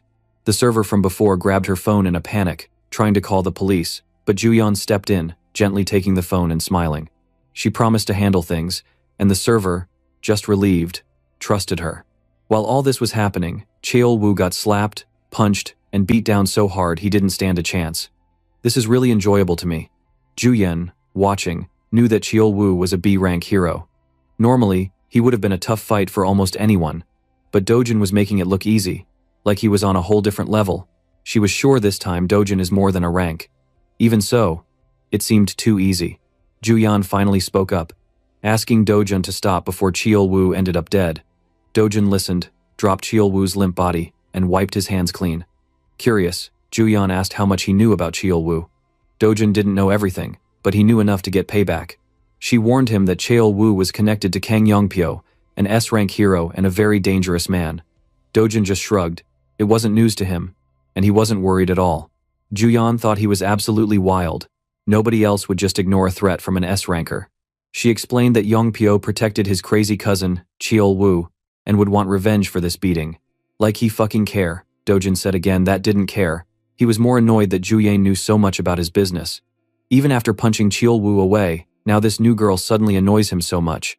They stared each other down, but Juyeon was just as strong-minded as Dojin. She wasn't scared. Trying to move on from the awkward moment, she apologized for stopping by and explained her real reason for coming. Her uncle wanted her to check out Dojin after hearing about the sack of Hero's magic crystals he sold. She really wanted to buy the rest, and said she'd pay at the highest rate, no matter the price. Dojin said it wouldn't be cheap, since he had many valuable treasures. She wasn't bothered, boasting about how much money S-rank heroes really had. In the end, Dojin agreed, but only if she'd do a small favor for him. For a big shot like Juyeon, it shouldn't be a problem. Meanwhile, Somewhere else in the city, the sound of smashing bottles echoed. Chairman Hiju, Dojin's evil stepmother, was having a fit. All her people told her Dojin was dead for sure. Now she hears he survived that crazy rift and just beat up Cheol-woo like it was nothing. Her right-hand man was sweating bullets, but it wasn't really his fault. Even the top Hero Association folks thought Dojin was gone for good. Chairman Hiju didn't care about excuses though. She wanted action. And now, she knew Dojin must have figured out who tried to have him killed. As soon as she found out she could be caught, she started to get really nervous. She was not scared of Dojin himself, but she freaked out when she imagined her father or husband learning all about her dirty deals. She thought she could cover everything up if it stayed quiet. But if the story got out to the news, her company's stock could crash hard. She ordered Manager Lee to handle the press and stop any bad rumors. If they messed up, big partners like T Group and W Group would pull out their money and ads. She wanted to make sure the police working the case were on her side too. Luckily, her people had already started greasing the right palms, and knowing they were working gave her a little relief. Manager Lee quietly pointed out that no matter how good they were at hiding stuff, this wasn't really fixing anything. They needed a real solution. Manager Lee mentioned that the real boss, Young Pyo, might be the answer. He was Cheol-woo's cousin, and a scary, high-level S-rank hero. Even Chairman Hiju knew about him. Everybody in the hero world saw Cheol-woo as trash, but everyone was also aware of his close relationship with his cousin, Hunter Kang Youngpyo. Truth was, Cheol-woo just carried out his cousin's dirty work and was nothing but a puppet. If Cheol-woo got busted by the police and shamed in the news, it would be bad for Youngpyo too. Actually, word had it Youngpyo was already on the move to stop the drama from blowing up. After thinking it over, Chairman Hiju decided she needed to meet Kang Youngpyo fast. And on top of that, she wanted to handle Chairman Huang from HCS Capital, who had switched sides to help Dojin's family.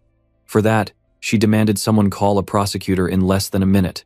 Anybody who betrayed her group had to pay in full. The next day, a bunch of heroes went into one of Korea's 37 rift zones. Out of all those zones, only 5 were being turned into safe raid gates. The rest could only be entered if the heroes were in an official group and had scheduled times. Today, Juyeon herself was leading a squad.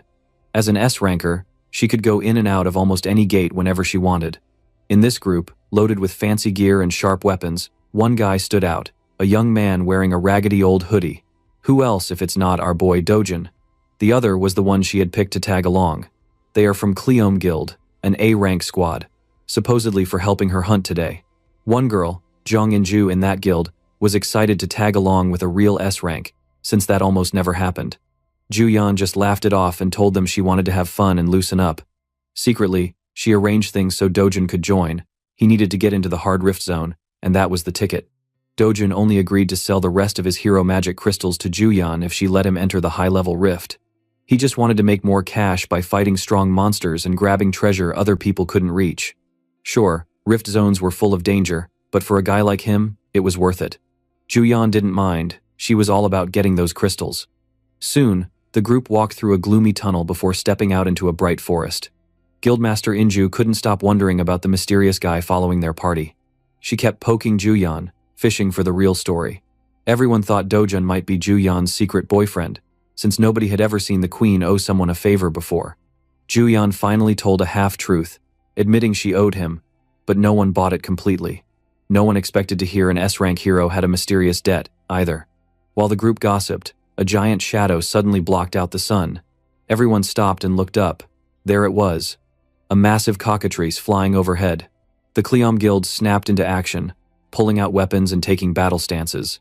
As the S-rank leader, Juyeon took charge, shouting out who was on defense and who should go for the legs.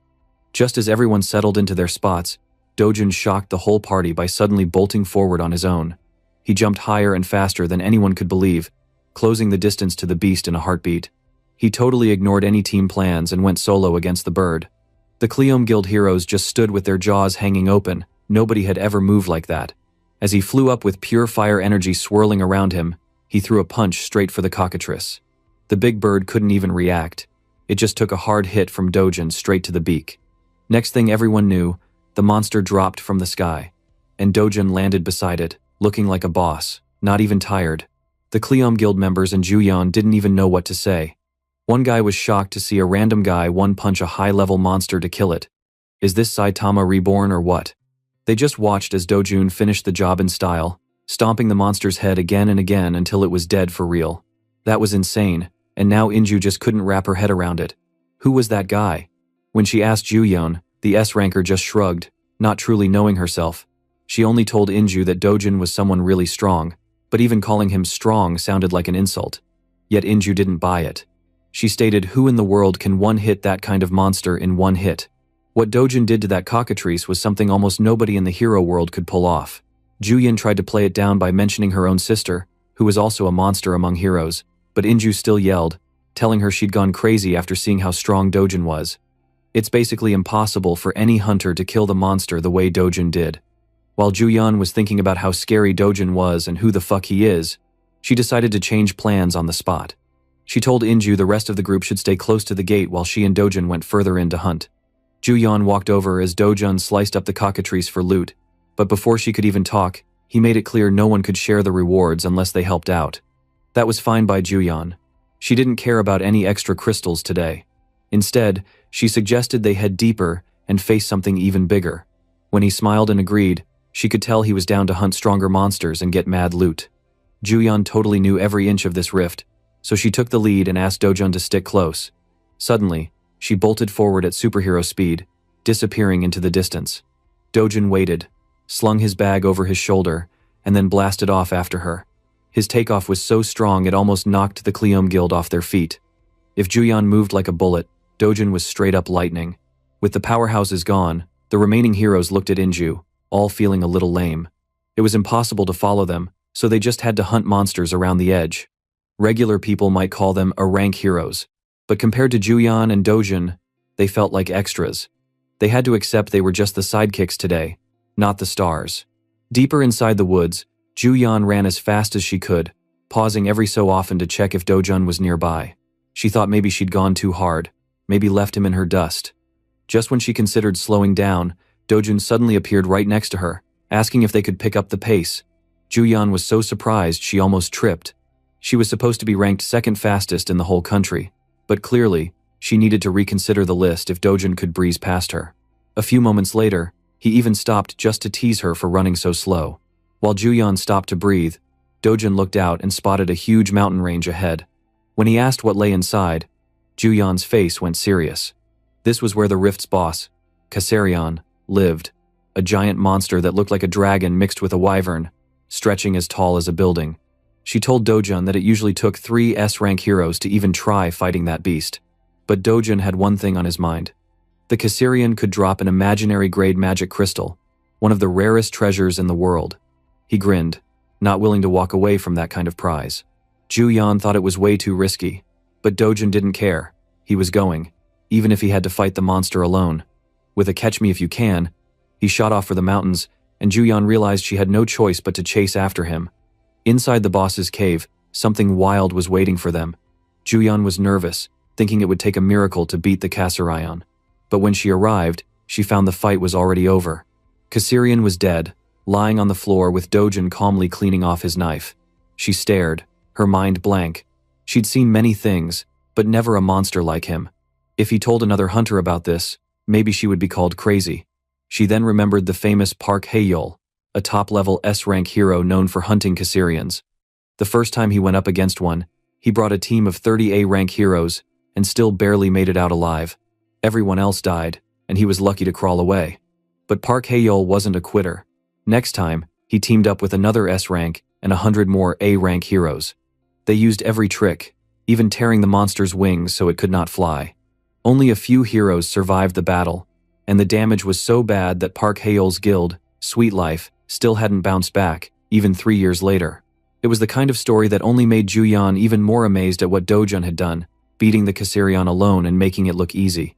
Even though Dojin looked like a regular dude, he had just taken down the giant Kasarion monster without breaking a sweat. Juyeon could only stare at him, not believing her own eyes. When he caught her staring, he reminded her that she couldn't get any loot just for standing around. She was a bit annoyed, but was more amazed by how strong this average guy was. She knew that if she hadn't seen it with her own eyes, she would have thought it was impossible. Only someone truly wild could destroy a Kasarion in one hit. Is he a hidden SSS rank hunter like Sung Jinwoo? But nah, this wasn't some kind of manhwa, right? While Juyeon tried to process everything, Dojin just took the magic stone from the boss monster and seemed done with the whole thing. He said he didn't need an escort anymore and could handle things by himself.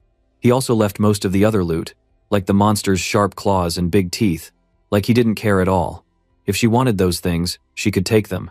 Ju Yan checked, but then realized she didn't need anything from the dead beast either. That evening, the rest of the Cleum Guild saw Dojin walk up with 3 backpacks full of magic stones. It was a sight none of the A-rank heroes could believe. To gather that much, they would have needed at least 20 hours or even 3 days, and the quality of these was off the charts. The group stared at Juyan, super confused, since she was the one who brought this walking legend along, but even she couldn't explain how he pulled it off. Inju is the most shocked one there. Based on what Juyan said she just witnessed, if it's true that Dojin took down the Kassarian without any notable gear or even a suit, he could easily be Korea's top hero right now. No, maybe even the best in the whole world at his level. Meanwhile, our boy Dojin didn't care even a bit, looking tired but totally chill, returned with even more bags filled with loot. The A-rankers started whispering that no one outside this gate would actually believe what happened today. Dojin seemed almost myth-level strong, and the group was told straight up not to tell anyone about this outside. They didn't really have a choice except to keep quiet. Meanwhile, Juyan walked up to Dojin, and the two started talking. To the others watching, it looked like they were a couple having a cozy chat. The Cleum Guild gossiped, kind of rooting for it, since they seemed perfect for each other. Both crazy strong and definitely out of everyone else's league. But Inju soon realized it wasn't a sweet talk, but an actual argument. It was shocking. Nobody ever argued with someone like Juyan, yet Dojin was doing just that. The most shocking part came when Dojin handed her a backpack and quietly walked off without another word. The guildmaster just stood there, mind blown. When she came to Juyan and asked her what happened, Juyan explained that Dojin wanted to avoid becoming famous overnight. If the world learned he defeated the Kassarian, he would stand out too much, and that sounded like a headache. Instead, he told Juyan to handle the fallout from the hunt and take the blame or credit herself. Both of them fell silent, surprised by how things went.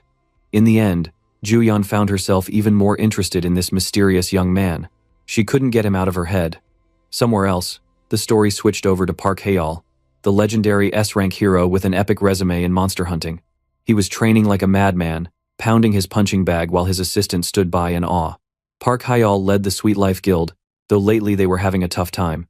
His assistant tried to encourage him, saying endurance would pay off, and Hae-al agreed, convinced his power would shine bright soon and everyone would respect him as the strongest. The assistant even gassed him up, saying Hae-al's reputation for slaying Kassarians would go down in the history books and no one could ever beat his crazy achievement, except, of course, unless something absolutely impossible happened. But that caliber thing happens on the same level with Stephen Hawking rising from the grave. Park Hae-al got fired up thinking about his own history, ignoring how weak his guild was now compared to the good old days. As tough as things had gotten, at least he could smile knowing he held the title of the guy who annihilated the Kassarian, or so he thought. His loyal servant agreed with a nod, both feeling proud, while they imagined nobody could ever outdo him. Yeah, what a clown. Both of them need to play in the circus for real. While everyone chatted about the country's top heroes, the story suddenly moved to Yongpyo's office.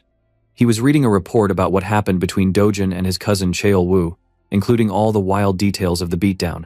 Even though Cheol-woo wanted to trap Dojin inside a gate forever, the plan totally backfired.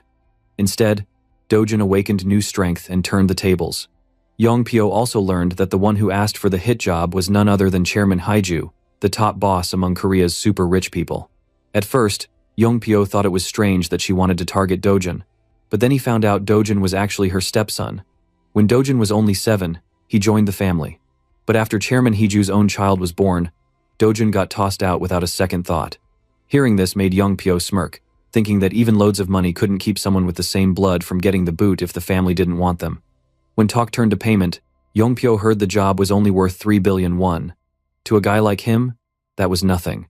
On top of that, Cheol-woo was now half dead after his fight with Dojin, with burns, bruises, and even loss of his eyesight. He wasn't just beaten, his whole future was ruined. Yongpyo actually respected Dojin's savagery a bit, feeling that he might have even gone farther himself and broken a few more bones for good measure. Anyone who thought Yongpyo was only a little bad now saw he was just as twisted as his cousin. I want to slap his face together with Cheol-woo the goblin-looking guy. As they went over the details, someone brought up that Juyan had also been at the scene and might have helped Dojin out. That definitely caught Yongpyo's attention. He pushed for more info, wondering what the deal was between Dojun and Juyeon. Sadly, his own assistant was clueless. The police had closed the case with hardly any explanation. Yongpyo hated not knowing, so he went off at his assistant, yelling at him to dig up dirt on their relationship. He was convinced Juyeon and Dojun had some hidden agreement. The assistant ran for his life, determined to find something before he lost his mind completely. After all that, Yongpyo just paced around, smashing things in frustration, thinking about how Chairman Heeju's people would come running to him now that Cheolwoo had failed. He couldn't wait for the call. After all, Chairman Heeju had deep pockets, and money always made things fun for a greedy villain like him. Meanwhile, Dojun was just heading home after a long day of raiding monsters. He actually enjoyed hunting in a rift instead of a regular gate. It was easier to get rich, even if it made everything more complicated with Juyeon. He remembered that she had warned him. If she sell the crystal, people gonna talk about this, and they would definitely come sniffing around, trying to figure out who took down the Cassarion. She'd agreed to keep all the monster loot hidden for now. If Dojun wanted to become famous, she could easily leak the news out, but for now, she'd stash the treasure. Dojun had tossed her the bag so she could handle it all, keeping his own name out of trouble. Still, he realized he'd need a new way into rift zones that didn't involve Juyeon, since being tied to her was asking for headaches. At least he could look forward to a good night's sleep, since Chairman Huang had hooked him up with a fancy new house. Dojun was feeling pretty chill, until he noticed a bunch of unknown shoes outside the door. That usually meant trouble. He walked in and saw a room full of men in suits who were clearly here for business. Their boss, who looked like a tired version of Nanami from Jujutsu Kaisen, was staring hard at him. Little Yuna saw her brother and ran over, but Dojun was just plain confused. As it turned out, the group's leader was Prosecutor Park. He quickly explained that because of Dojun's connection to Chairman Huang, Dojun was now under emergency arrest. They said he'd been part of an illegal money lending ring run by the shady CEO of HCS Capital. Just like that, Dojun's wild adventure had turned into one big mess. Dojun decided to play it cool when the police busted him. He let himself get handcuffed and dragged into a boring interrogation room, all because of that crazy loan shark drama with Chairman Huang. While Dojun waited, he overheard an annoying voice outside. It was the prosecutor, and that guy acted like he ran the place. He told someone on the phone that both Dojun and Chairman Huang were being good boys in custody. Bro even thanked the person for helping his daughter study abroad. Like, what a licking someone ass move. The prosecutor then walked in, flapping his mouth about cleaning up society's trash. He said he had always wanted to lock up bad guys since he was a kid. In the end, he thanked Chairman Heeju and made her rest assured. After that nonsense, he slapped a huge stack of paper on the table, acting like he had a mountain of dirt on poor Dojun. He bragged that, with all this evidence, Dojun could go to jail for at least 10 years. Plus, he already got statements from Hwang Chang-sop to make sure everyone involved go to jail for real. Dojun just didn't care. He sat there looking bored. The prosecutor got mad at being ignored and started cursing. Then Dojun hit the real issue. He asked if Chairman Heeju was behind this weak arrest. That question totally shook the prosecutor, but he pretended to not even know the name. Dojun thought these clowns must have already joined forces with Chang-sop's side. He came here peacefully, but even he knew things could get ugly fast if he took action. The prosecutor tried to act tough, saying people in his job weren't pushovers. But then Dojun released a tiny bit of scary, killing intent his way. Bro, that worked too well. The prosecutor almost lost it in his pants. He could feel Dojun's glare deep in his bones. Embarrassed, he wanted to slap Dojun, but just before things got stupid, an intern called him out of the room for something urgent. Turns out, there was a big problem with Dojun's records. The hero detector in the building said he was just a plain old guy, not a hunter. Even after double-checking, it still called him normal. But how could a normal dude get mixed up in these superhuman disasters? The prosecutor wondered if their info was wrong, but since it all came from Chairman Heeju's company, there's no way it's wrong. Now Dojun looked like a total mystery. The staff didn't even know if they could charge a regular civilian for superhero-level messes. In his head, Dojun was having a good laugh. If he wanted, he could shred these cuffs and tear the whole building apart. If that blew up, well, maybe he could just take Grandma and Yuna and bounce out of the country. Dude had backup plans for days. But before things got wild, Hyun Ju-yeon walked in. She came looking businesslike, ready to help. Thank God our girl comes. Dude literally about to destroy this shitty place. Ju-yeon wanted to know why he was locked up, and Dojun said he really didn't know. She told him it wasn't a great time to cause trouble. She understood exactly what kind of crazy power this guy really had. She didn't want chaos. Honestly, Ju-yeon had no reason to mess with boring laws today. but she truly believed Dojun was innocent. She told him the Hero Association would start an investigation anyway. They would find out about his fake hero license and dig into the Mappo Rift case. But after all of that, Dojun asked what he cared most about, which is his family, so he wondered how they were doing. Juyeon felt like she was his personal secretary, but when she saw his intense, "I'm serious" face, she said they are safe and promised to take care of them. Leaving the room, she decided to act like his lawyer. Dojun said she owed him, and weirdly, she liked being needed for once. She made sure Dojun knew she would fix this, fast. Wow, look at our girl blushing. And man, she wasn't joking. Juyeon didn't try to prove Dojun was innocent with boring paperwork. Nope, she just dug up and exposed a bunch of crimes the prosecutor had done. The guy got fired on the spot, and suddenly the investigation was way smoother. Dojun was found innocent of all that loan shark stuff, but he still got in trouble for faking his hero license. Thanks to Juyeon, it only ended up being probation. That was actually a huge win. On the way home, while Juyeon drove, they heard a crazy news report on the radio. Some scary monster in England was smashing stuff. It looked like a giant mantis, super crazy eyes, jumping around. The second Dojun heard the description, he knew it was a Macassian. Juyeon almost crashed the car. Only top heroes should know about that monster. But Dojun just knew everything for no reason. She wondered who this dude really was. Seriously, how could a guy know so much about monsters? Dojun thought that killing a monster would make them drop magic stones, and the stones give monster info. On Earth, technology did the job. In his old world, it was magic. So yeah, he basically knew all monster secrets. He even said Macassians could be stopped with red flower ant juice. To them, that stuff is super poison, but to humans, it's harmless. Just spray the bug, and it's game over. Easy. Juyeon got really serious. This dude was just full of mysteries. She tried asking who he really was, but Dojun wouldn't spill any secrets. His mind drifted away, and he started planning how to stop more problems before they began. The best plan, he thought, was to just off director Heju for good. But meanwhile, Hong Heju herself was losing her mind. She was freaking out, gnawing her nails, trying to think of new ways to get rid of her husband's tough bastard son. With Juyeon involved, director Heju felt even more pressured. Her assistant searched everywhere, but no one could figure out the relationship between Dojun and this S-rank hero. If they made the wrong move and pissed off someone like Juyeon, not even all their money could save them. Moreover, director Heju started freaking out when she saw the prosecution's report about Dojun. The testing machine said Dojun was just a normal civilian. She couldn't believe our bro is not a hero, not an awakener, just a regular dude. She knew that was crap. Based on all the trouble he caused, it was obvious he had some busted up, scary secret power. Maybe he had some trick for cheating the awakening detectors.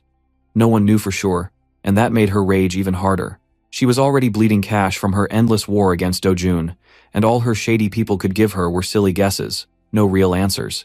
Beyond pissed, she finally decided to go all in. She called up Kang Yong-pyo, that psycho S-rank rascal, and put a fat stack of cash on the table. At first, she offered 20 billion won to get rid of Dojun, but the price kept going up and up until she was tossing out 30 billion, all just to erase this stubborn problem. Of course, Kang Yong-pyo didn't even blink. That greedy dude demanded double. That's right. He wanted 60 billion won just to deal with one kid. Even his own henchmen were like, "Bro, isn't that a little much?" But Kang Yong-pyo was nobody's fool. He could tell director Heju had no cards left to play. To him, her company was printing so much money that losing 60 billion would be like dropping a coin between couch cushions. Plus, with Juyeon now backing Dojun, the whole mess was twice as risky. Kang Yong-pyo said, "Fine. If you want him to put his life on the line against another S-rank, someone as crazy as Juyeon, then the price had to be insane too." Kang Yong-pyo's underling agreed.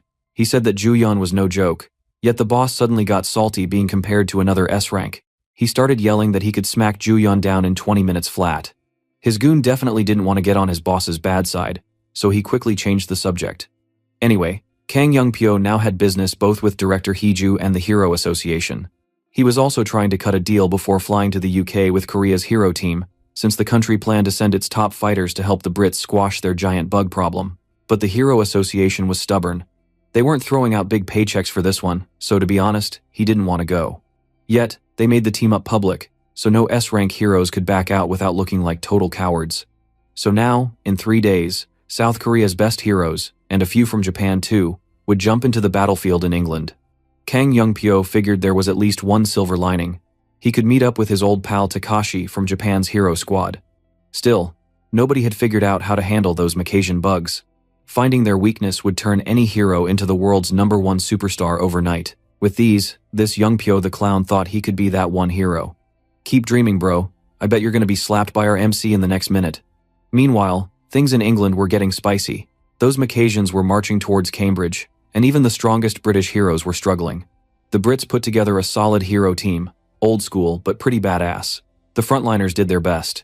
Their magic users blasted away at the Macassians' armor, and sword users went in to finish the job, getting bug juice all over the street. After a tough battle, they took down their first Macassian.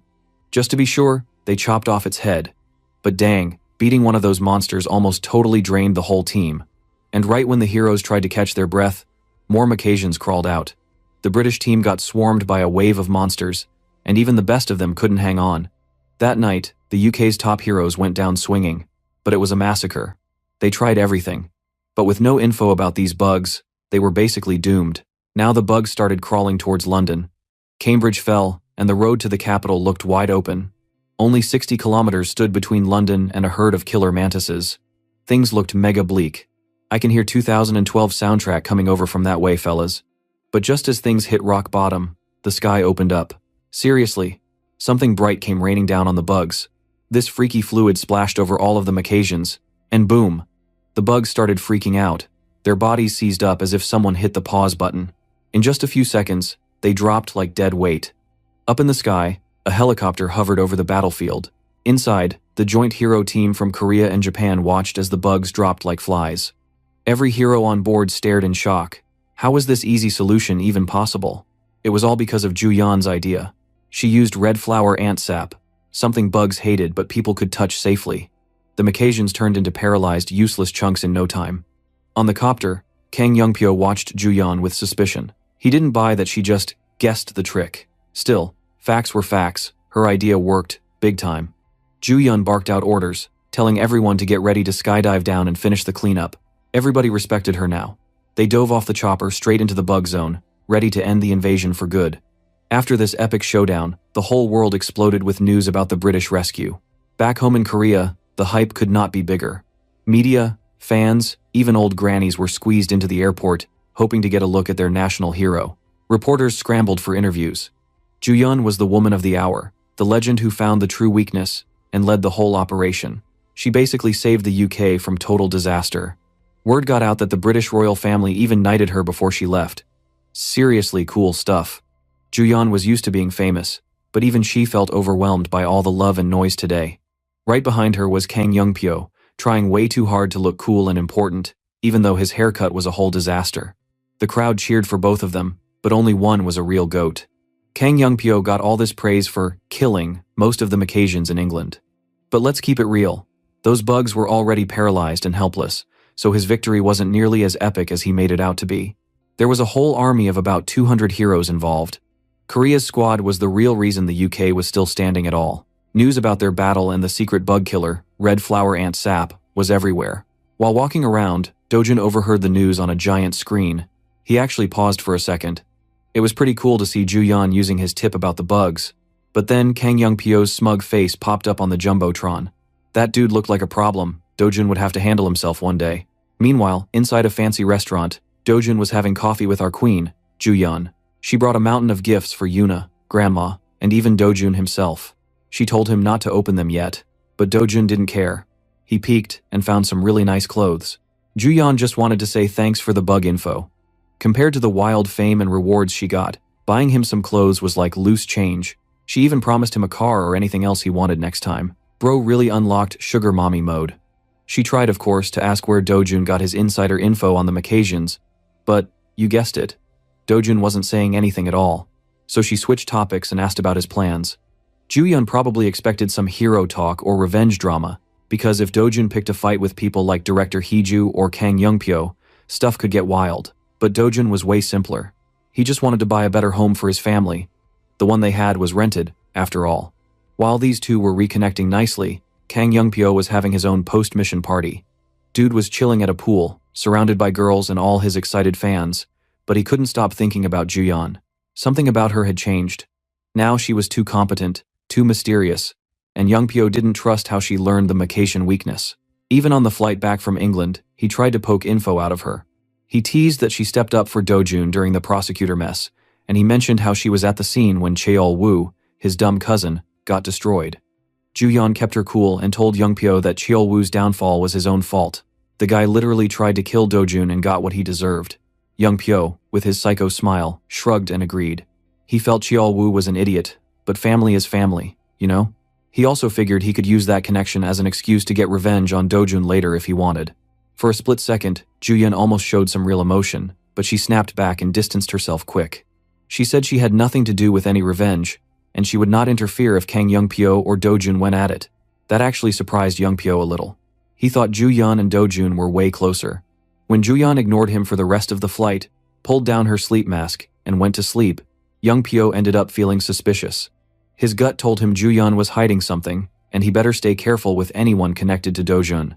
Elsewhere, back in England where everything started, things were still messy. The spot where the Macassians came out, Long Sutton, was all torn up. There were still broken trees and destroyed land everywhere. The British Hero Association was low on fighters but sent teams into the rift to grab as many magic stones as possible before the next wave hit. Outside, a bunch of D-rank guards stood watch, chatting about how easy it would have been for even weaklings like them if they had known the Macassian bug trick. They felt like idiots for missing their chance at big money. The guards remembered the rule. After a rift overflows with monsters, it can never go back to a safe gate. Second waves always brought a new monster, and a lot of countries had been wiped out by surprises like that before. Nobody liked the feeling of not knowing what might crawl out next.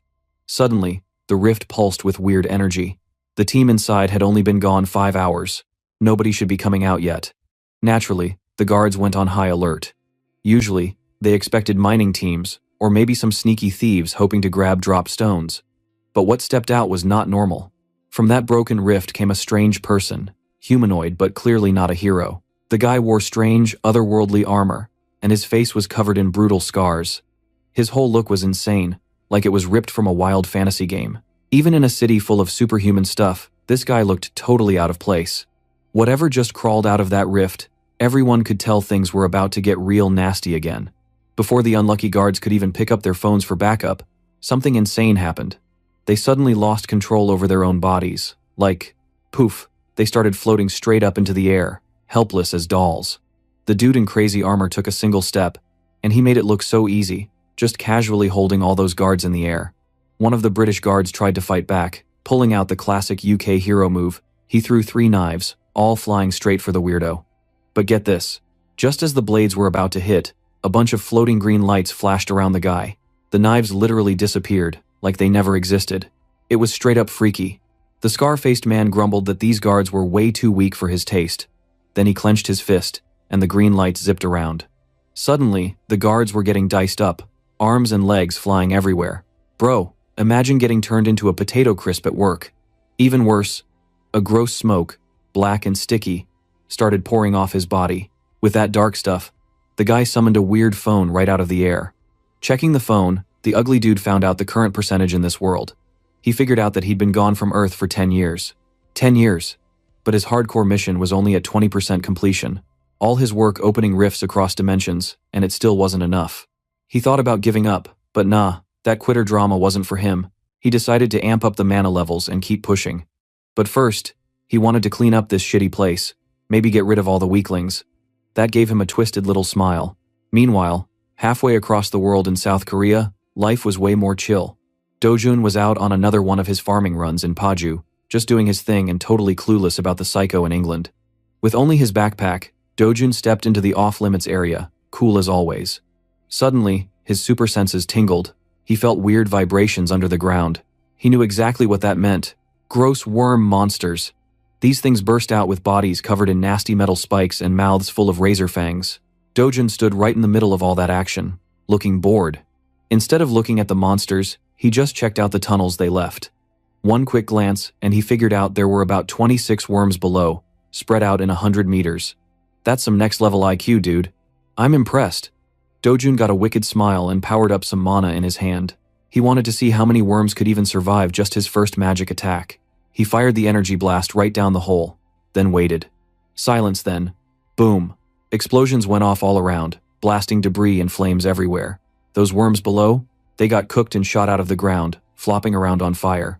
With this style, Dojun didn't have to get dirt all over his drip. He was all about working smart, not hard. Back in the city, things were tense in a big, fancy office. Deputy Director Min Honki and his boss, Na Tae-wang, from the Korea Hero Association, were having a serious meeting. Their main problem? So Dojun. None of their hero meters could even measure his strength. Some bigwigs thought it was dangerous for someone that busted to be roaming around unleashed. He wanted Dojun to answer all the association questions, no matter what it is. The deputy read out the report. Ever since Kang Cheol-woo tried to get rid of Dojun in a gate, everything got weird. Dojun somehow survived, came back way stronger, and dealt brutal payback. He shut down the Mappo Rift solo. Sure, he played rough, but he always seemed to have a solid reason. In short, Seo Dojun wasn't just strong, he was all but unstoppable. Na Tae-wang said wild untamed power was the toughest to manage. But hey, at least this wild horse was now inside their stable. They found out why this meeting happened. Dojun requested a hero license. And not just any license. Because he had a guarantor, none other than the country's favorite, Juyeon. He got special treatment. The association old-timers couldn't believe it. But there was no way they wanted to cross Juyeon. With her superstar power, they rushed through the process in record time. Just like that, Seo Dojun was officially South Korea's 8th S-rank hero, and he hadn't even set foot inside the association office. Yeah, absolutely nepotism. With this new status, he could now hunt wherever he wanted. No more rules or babysitting. Absolute freedom. Just an hour later, word of Dojun's latest mayhem, the Flaming Worm Massacre in Paju, reached the big boss at the Hero Association. Instead of being scared, the director just laughed. He liked having a new S-ranker, living up to the hype. Ordinary heroes needed a whole squad to clear a rift like that. Dojun? He soloed the dungeon like it was nothing. Most people would call that craziness. One vice president, who had always been against Dojun, was now flip-flopping. Suddenly, he wanted to make Dojun a celebrity, splash his story all over the news, and turn him into the association's golden boy.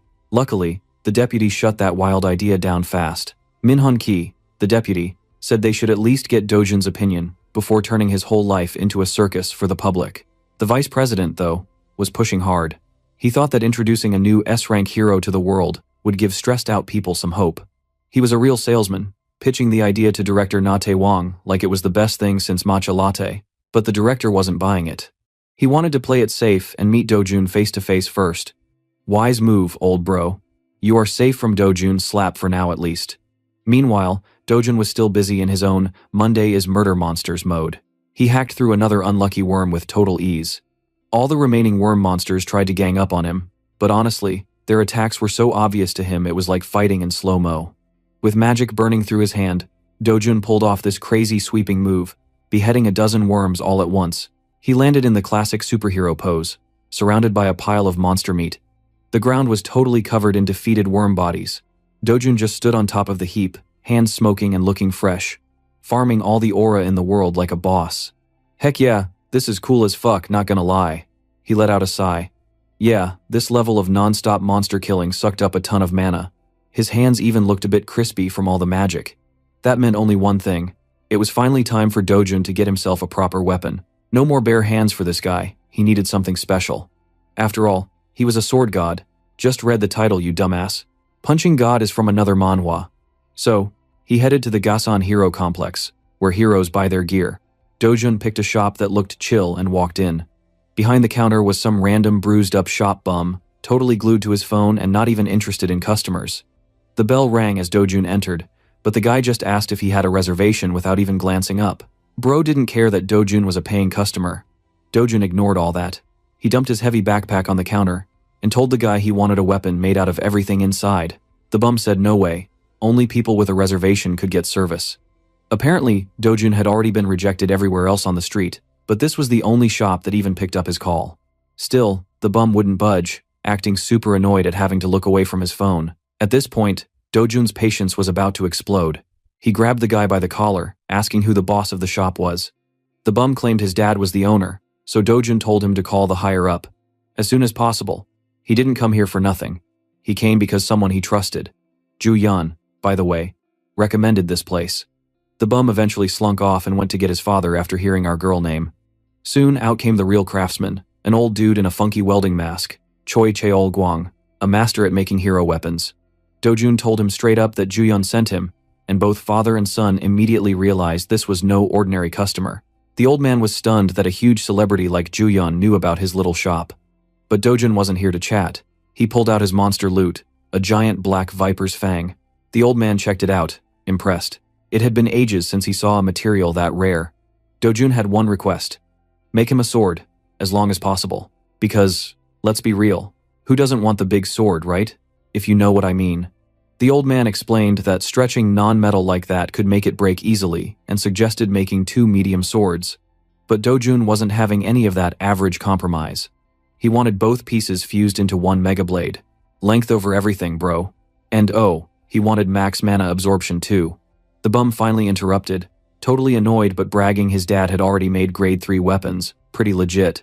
Dojun just picked up a sword from the display case. He checked the material and said it was only grade 5, not even that high. Then he did something crazy. Took the blade and crushed it with nothing but his bare hands. The sword shattered like glass. Both the bum and his dad stared in disbelief. This was supposed to be their pride and joy, now just a pile of knife confetti. Dojun basically told Old Man Choi, if you want to make trash, don't bother. If I can break grade 5 metal like this, just imagine what I'll do if you try to scam me. Yeah, dude was not someone you wanted to play games with. With the shop boss convinced, and more than a little scared, Dojun finally secured someone to do the job. Then he was off to do what he does best. More hunting. Today's target was a green-skinned cyclops, a one-eyed monster freak show. This big boy sensed something dangerous approaching. Dojun's killer vibe. While most hunters suited up in pro gear, Dojun just rocked his regular jeans and hoodie. The cyclops didn't waste any time. He tried to stomp on Dojun from the start. When that failed, the monster went nuts, grabbed a whole tree, and swung it around. But Dojun dodged like it was nothing. Then Dojun flashed in and sliced a chunk off the monster's shoulder. The beast wailed like a baby, but it wasn't done yet. It went wild with strength and rage, swinging and smashing everything. Dojun didn't flinch. Not even a little. He just cut 2 more juicy wounds into the beast's body, a full-on bloodbath. If this was just any ordinary monster, that would have been game over. But Cyclops monsters are tanky. They heal so fast, regular pain doesn't even matter to them. But Dojun already knew that. For unbeatable healing? Simple. You just keep smashing and cutting until healing can't keep up. What a classic move, bro. Our goat wasn't here for a challenge. He was here for a lesson in pain. Dojun didn't let the Cyclops catch its breath. Every time it tried to heal up, he scratched, sliced, and basically filleted the monster like he was in a sushi bar. For the grand finale, he chopped off the beast's head and nailed a superhero landing. Again. Blood everywhere, but the job was clean. Victory went to our main dude, who sighed from a bit of tiredness, maintaining that mana sword was way too draining right now, as expected. But Dojun was here for a reason. He pulled out a pitcher, dipped it into the monster's gaping wound, and just filled it up with fresh Cyclops blood, like it was orange juice. Yeah, gross, but genius. The whole point of this hunt was to get that rare blood for his new weapon. When he got back to the hero district at sunset, the same bored shop bum was at the counter. Dojun plopped the pitcher of blood down and told the guy, without a word wasted, to give it to his dad. With this plus the 2 black viper fangs, the sword could finally be made right. He didn't bother explaining. He just left. Everything needed for the blade was now in the shop's hands, but for the best mana absorption, he still needed one secret ingredient. And there was only one spot on Earth to find it. While Dojun mapped out where to get his last rare material, his S-ranked sugar mommy, Juyeon, was on relax mode. Well, trying to be anyway. While chilling during her vacation, she answered an important call from our boy. They both talked something about Brazil. After the call, Jong and Ju dropped a bomb. The association had picked Brazil as the next place for a hero mission. The Brazilians had basically admitted defeat. Their rift is so wild, their government and hero squad gave up on handling it alone. For Korea, that meant money, danger, and a ton of rare monster loot up for grabs. Inju urged Juyeon to bring her friend. She was totally hinting at Dojun, the guy who fought the Caesarian with her and maybe had a little romantic thing going on. Inju thought it'd be great for the new S-rankers to team up. After a lot of teasing, she finally got Juyeon to promise she'd accept the Brazil mission. But would Dojun actually come? Total mystery. Back in the Gasan Hero Complex, Old Man Choi was stunned by Dojun's weird genius. He never would have believed monster blood could melt and fuse viper fangs together like that. With the Cyclops juice, he could make a blade as long as Dojun wanted, almost 180 centimeters. Bro, that's taller than you guys. Now that's a sword. Dojun wanted it two-handed but still usable in one hand, and he said, make it 5 kilos heavy. The old craftsman warned, bro, That's no joke to swing with one hand. You won't just use it once or twice. Dojun didn't care. Those were his specs, and he stuck to them. Old man Choi guessed it'd take 1 month to make and should hit grade 7 on mana absorption. Still, Dojun thought that wasn't enough. He needed the final boss level upgrade with that secret ingredient. He told the craftsman to just get the shape ready, and he'd bring the magic bling for the power boost later. Choi thought he knew what rare stuff Dojun was talking about and got legit nervous just thinking about it. A few days later, Dojun met Juyeon in the city. Just like she promised, she showed up with a brand new car for him. He stared at his fancy new ride and thanked her. And right there, Juyeon actually blushed hard, like the top hero of the country was suddenly a shy schoolgirl. Juyeon insisted, honestly, this was the tiniest reward for the insane tip he gave her. $1 million for a car? Chump change compared to what she gained. While Dojun admired his new wheels, Juyeon asked about his meeting with the stuffy old Hero Association executive. Dojun told her grumpily that the old dudes wanted to make his life public, but he demanded a super fat payout from them first. He kind of respected President Na Tae-wong's vision, but didn't like the political games. In the end, negotiation failed, and Dojun walked. Once his car check was done, Dojun hopped in, and Juyeon wasted no time jumping in the passenger seat. While they buckled up, Juyeon told him about the Brazil operation prep. The second he heard Brazil, Dojun kind of zoned out, locked in on her face, and softly asked if she was going. Juyeon stammered yes, then Dojun straight up invited her to go together. His Brazilian riz was next level, because Juyeon immediately went red in the face. Bro had the strongest game in the country. Meanwhile, across town, there was another person seeing red because of Dojun. The evil rich witch, Director Heeju, was getting strung along by scammer-in-chief Kang Young-pyo. He was guzzling up more of her money, demanding bigger payments for the operation, and he hadn't even tried to kill Dojun yet. Director Heeju was losing it, thinking about dumping him and just hiring some random killer for the job. Kang Young-pyo, though, started dropping intel bombs. He told her that Dojun had just become an S-ranker, same league as him now. Director Heeju thought it was impossible. The weak kid she banished was now a world-class hero? Kang Young-pyo told her to catch up. He spent big cash on this info, and if she didn't believe it, just wait until Dojun walked into her place and handled business personally. Killing her, of course. That scared the life out of that witch. She begged Young-pyo not to bail, promising she'd pay whatever it took to erase Dojun from this story. But Young-pyo's mood flipped. He said, forget cash. He wanted heavy business deals with her company from now on. Director Heeju would have signed her soul just to be safe. Suddenly, Young-pyo got a message that made his eyes light up. Seemed like the universe just handed them the perfect chance to finally deal with Seo Dojun. A few days later, the whole country got swept up in a fresh wave of hero mania. News broke about another crazy overseas mission for Korea's top heroes. Social media was losing its mind. People wanted to see what would happen when 5 S-rank monsters landed in Brazil to save a country teetering on the edge. There was a lot of national pride, everybody cheering for their favorite stars. Let's check out the lineup.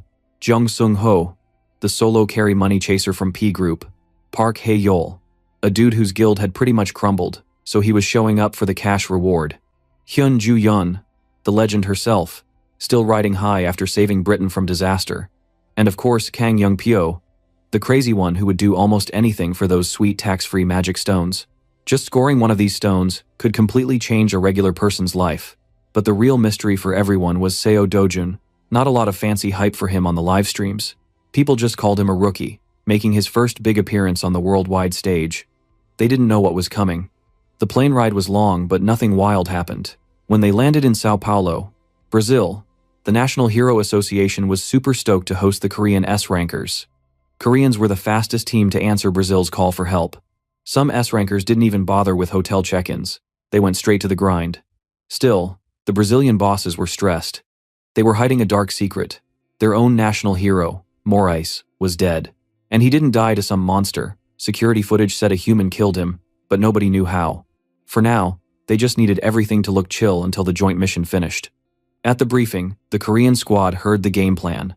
But one S-ranker was missing. Seo Dojun. Juyeon texted him. Turns out, he jumped straight onto a new plane. He was already on his way to the riskiest rift, up in Santarem. Juyeon saw this and started silently freaking out. This dude was going straight into the worst danger, solo. The official plan was for heroes to spend a couple days getting used to Brazil and only then go into assigned rift zones. But Dojun? Nope. He was already out there. Bet he wants to get the special item fast, right? After the meeting, Juyeon wasted no time. She grabbed a taxi headed straight to Santarem. Kang Young-pyo snooped on her. trying to get her to stay put, but she told him right to his annoying face that she was going anyway. Even he thought heading to Santarem was suicidal. The place was basically a wasteland thanks to the monsters. When Juyeon got there with her Cleome guild, they caught up to Dojun just as he was heading out. Juyeon demanded to know why he rushed in. Dojun was chill and claimed they were the ones who were late. They started bickering like a couple of old married folks. Finally, exhausted by the questions, Dojun said he was here for the blue croco. That meant nothing special to Juyeon, and she didn't like how he kept treating her so casually. She tried to remind him she was older and deserved more respect, but Dojun just ignored all that noise. The Cleome guild watched all this and couldn't believe what they were seeing. Their guild leader Jong In-ju had definitely never seen someone risk bossing Juyeon around before. But as the group moved deeper into the rift, some A-rankers started to get nervous, feeling like the whole plan was too bold. But they figured with Juyeon around, they'd be safe. Still, it was Dojun who actually led. Some with no experience doubted him, but the ones who'd seen him in action before fully trusted his calls. Juyeon wondered if he was trying to clear the rift and save the day, but Dojun just laughed that off. He said he didn't care about hero stuff. He was only here to grab monster materials and squeeze maximum loot from the area. A few peaceful minutes later, the team hit their first big roadblock, the blue crocos. The hell? I thought blue crocos are like some kind of bird, not this freaking ass dragon wannabe. These things looked way meaner in real life. Even with a damn good guild, all they could do was defend and try not to get chomped. Things started getting dicey. That's when Dojun finally made his play. He calmly drew his sword, an expensive loaner from Old Man Choi, who knew exactly what Dojun was after. Then Dojun told the A-rankers to move aside and enjoy the show. He honed in on the crocos, aimed, and shot forward like a missile. He swung his sword in this flash-quick single move, and it was like an anime slash. He said, "Breath of water, first form, water surface slash." After that, he had already passed through by the time the crocos got ripped to chunks. Everyone just stared as the big monsters dropped, sliced to bits. The doubters were humbled, and the fans were cheering inside, feeling totally dumb. The mysterious rookie was actually the strongest one there. After that, the group made it to their next stop without much trouble. Once it was dark, the guild set up camp. That night, nobody could shut up about what they'd just seen. So Dojun, one-shotting a whole group of blue crocos without even breaking a sweat. People were eating dinner, but all anyone talked about was the new S-ranker who made monster hunting look like a joke. Not many outside the inner circle knew, but he beat the Kassarian the exact same way. Meanwhile, Dojun wasn't worrying about gossip. He was by the fire, watching his weird steak cook. Juyeon came over, asking if he'd finished prepping the blue croco hearts, the stuff he actually came for. His coolers were already full of the hearts, all packed up and ready for forging. Juyeon couldn't figure out what monster hearts would be good for. She suspected Dojun was on another level of genius or just crazy. She glanced at his pan and saw him grilling some freaky-looking meat. "Ew, disgusting shit. Definitely not beef," Dojun explained, super casual. That he was grilling blue croco meat, and even offered her a taste. The dude could have eaten regular food, but he chewed up that monster steak like it was the world's best BBQ, using his knife as a fork and barely blinking at the odd looks. Even Jong In-ju was weirded out, watching the so-called rookie leader eat like a wild animal, while the rest of them sat on perfectly normal food. After gagging a little at the thought of grilled blue croco meat, Hyun Ju-yeon's curiosity got the best of her. She picked up a slice, stared at it like it could bite back, then finally took a smallest bite you've ever seen. Jong In-ju wanted to stop her, but Ju-yeon trusted that Dojun wasn't about to poison her. She braced herself, but after that first taste, she was shocked. It was actually delicious. Who would have guessed monster meat could taste like a high-end restaurant in this hell zone? So, there they sat, two campers, chewing on freaky blue steaks while everyone else just watched in disbelief. Curious, Jong In-ju pulled Dojun aside and whispered the real question. How could a nobody like him charm Korea's top hero? Miss Juyeon had never fallen for anyone before. What special riz did he have? Did he have secret moves, or did Juyeon just like mysterious, monster-hunting weirdos? The word romance sent Dojun's brain spinning back to his old Imperial Academy days and the wild memories, romantic, tragic, and even heroic, of Mazel Grain, Luenda Lazulian, and especially Veronica, the knight. Damn, bro. He got all the girl. Definitely success rizzing all the girls. You better ask him how. Dojun got lost in nostalgia until In-ju's whisper shouting yanked him back. For his answer, Dojun said Juyeon was just a moth to his flame. In-ju almost died from secondhand cringe. But hey, the knight felt playful and friendly. Even Dojun had a smile on his face and laughed with his weird little hero crew. Meanwhile, back in Sao Paulo, Kang Youngpyo was living in high style. Big room, soft sheets, plenty of drinks. But his thoughts couldn't escape the question, why was Ju Yun in such a rush? He checked in with his assistant about which monsters in the Santarem region actually paid out, but nothing looked special. Every monster related to Seo Do-jun kept breaking the rules. All this weirdness made Youngpyo's suspicions grow. Suddenly, he got a call from director Heeju. She wanted to know if the job was done. He wasn't surprised. She sounded super stressed, and he poked to find out what was up. Turns out, the T-Group chairman had finally heard about Do-jun being an S-rank hero and was telling the boy to come home. Director Heeju started freaking out that the old man might get involved. Youngpyo took a weird amusement in her anxiety. He promised her that Seo Do-jun would not be coming back to Korea, and she seemed relieved at last. Then he looked at his map and sent a message to Takashi. Do-jun running off by himself just made Youngpyo's job 100 times easier. Sunrise in Brazil, the expedition team pushed further into the wild with Do-jun leading the way. Ju Yun had the map, playing navigator, and kept warning Do-jun about the danger if he went deeper into the jungle, especially because of the lynx. This thing wasn't just a big cat. Its cries could stun your mind, paralyzing you on the spot. Most hunters wouldn't go anywhere near it without protection. Ju Yun handed out earplugs to everyone, begging Do-jun to wear some too. These weren't just any plugs. The info came straight from Brazil's own hero. But Do-jun was having none of it. He just calmly refused, like earplugs were for babies. Ju Yun didn't want to back off. She kept trying to convince him that this was the smart move. Do-jun, of course, just wandered into the thick green jungle without looking back. After a full day of sweaty, bug-infested trekking, the team finally reached the lynx's den. Night fell, and the full moon glowed over the forest. The lynx appeared, an overgrown, psycho-looking cat with glowing eyes, staring them down like fresh meat. The Cleome Guild panicked. Inju told everyone to cover their ears and get ready for hell. The beast's legendary cry was coming, and nobody wanted to deal with paralysis. But not Seo Do-jun. Nah. He just stood there, eyes locked with the lynx, not moving an inch. This wasn't prey meeting predator. It was two big bros with monster auras seeing who was really in charge. In that stare down under the moonlight, the rest of the world disappeared. For a moment, it was just Do-jun and the lynx in a deadly contest. Like the winner will be a fucking alpha or something. Then, the lynx let out this wild, scary howl. The sound was so strong, shocking everyone there. Ju Yun and her squad felt their heads hurt so much. The sound from the lynx really messed with them. Everyone covered their ears and looked like they were dying from the pain. But then, something weird happened. Ju Yun looked at Do-jun and got all shocked. She saw that our boy was doing nothing.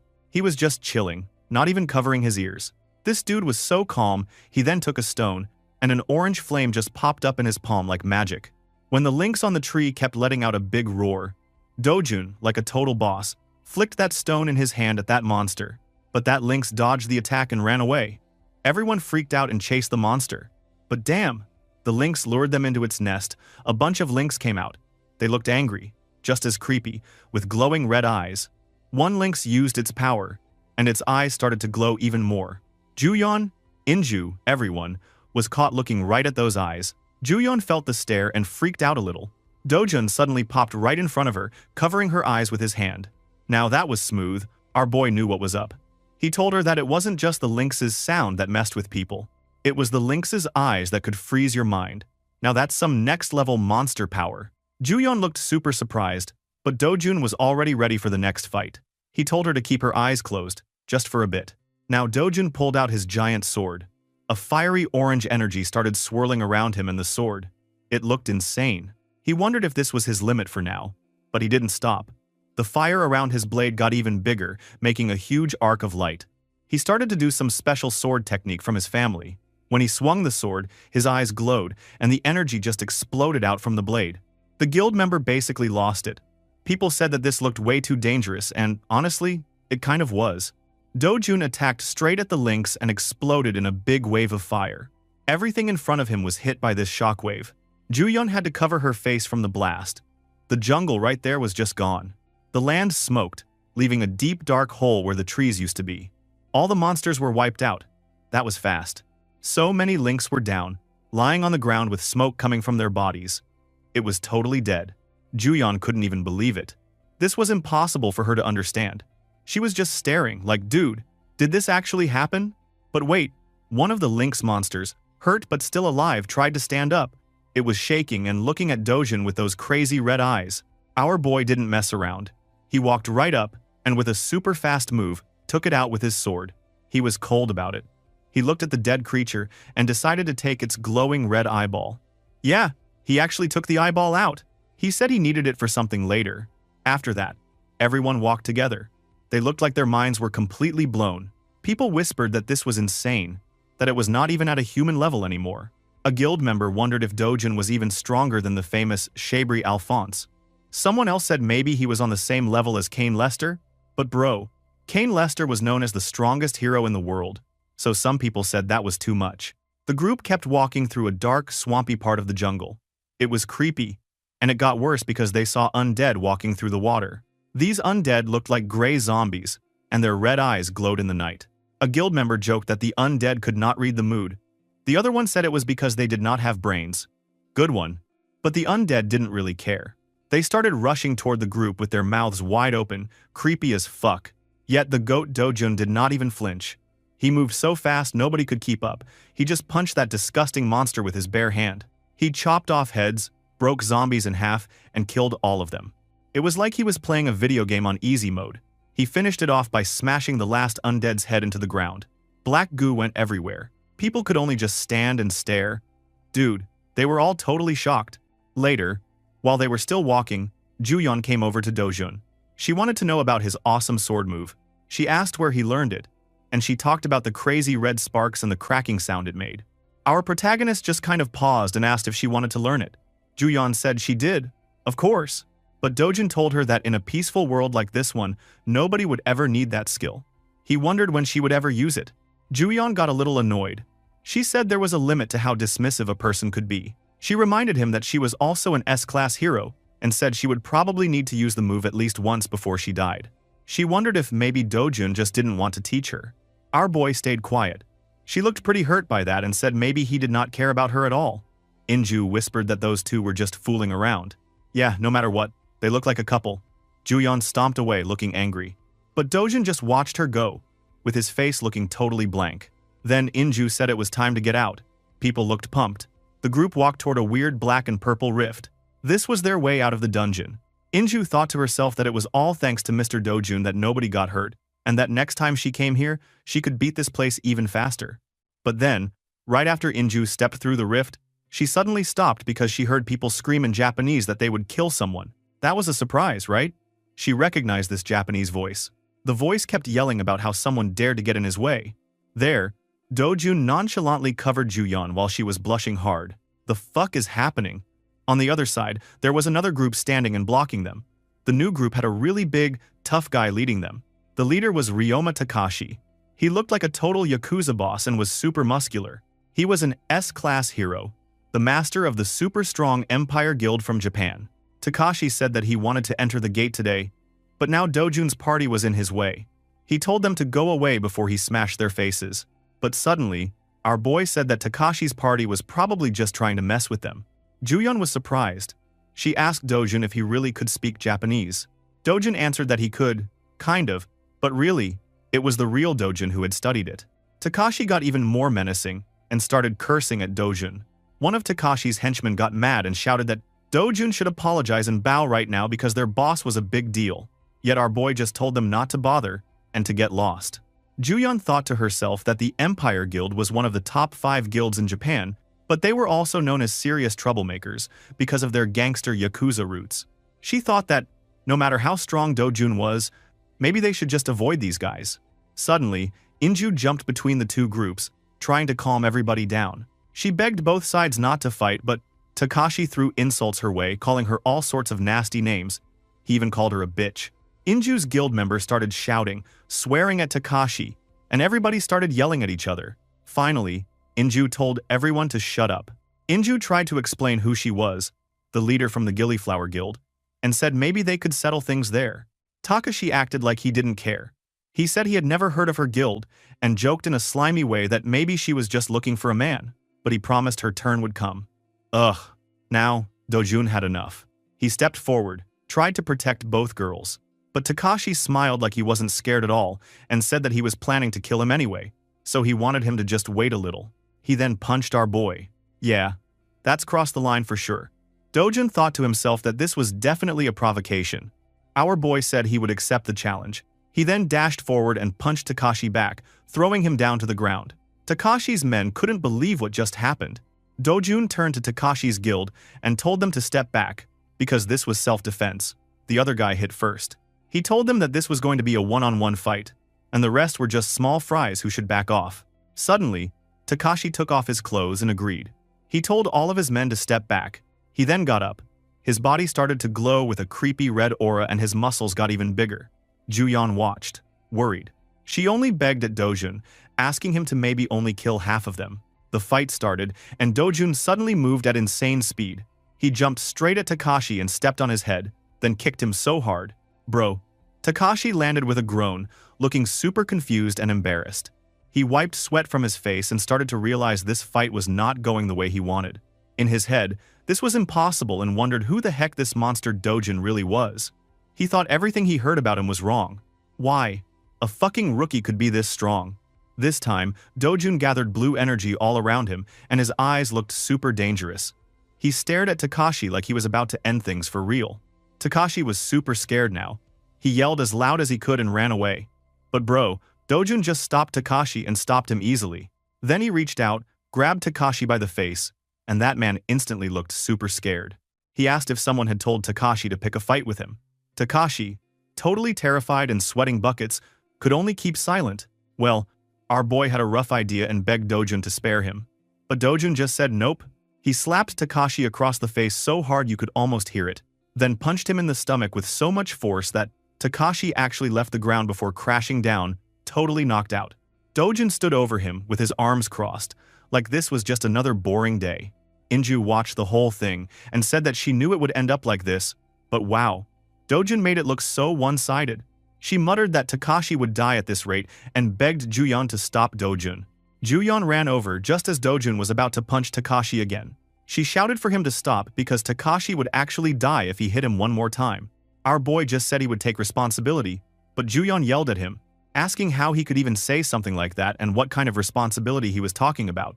Anyway, she told him not to do stuff he would have to take responsibility for. Dojun shrugged it off and said he had seen plenty of bad guys like Takashi before, and it was better to just get rid of them. Meanwhile, Takashi's gang tried to help their boss, and Juyeon, with Inju, actually had to hold Dojun back to make him stop. Inju told him there was no need to get himself in trouble over someone like Takashi.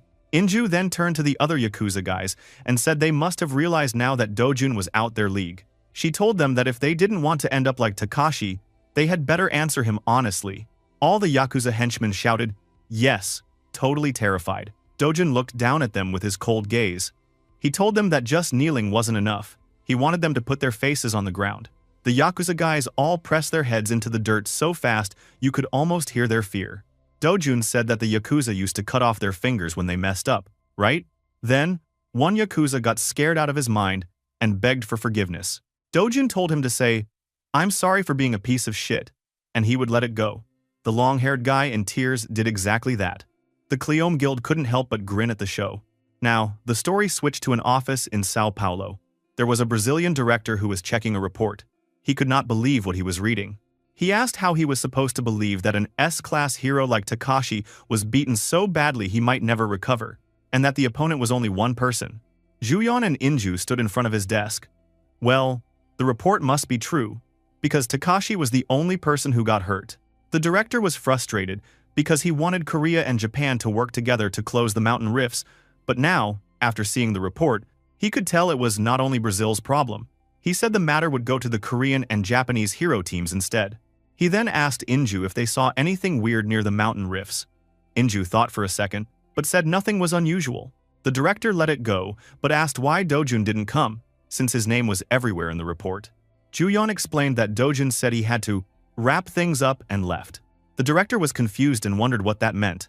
Suddenly, the story changed to a hospital room. Takashi was lying in bed, literally wrapped up in bandages from head to toe.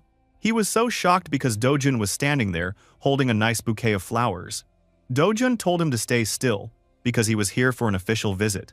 Then he pulled out the glowing lynx eyeball from the bouquet and pressed it right to Takashi's bandaged face, like some kind of creepy magic trick. The eyeball started to glow, and so did Takashi's own eye, like he was being hypnotized. Dojun told Takashi to explain what happened. Takashi started speaking in a mumbling, messed up way. saying it was because of some insects and that he caused a lot of trouble for the Korean heroes. After that, Dojun just left the hospital room, looking serious and determined.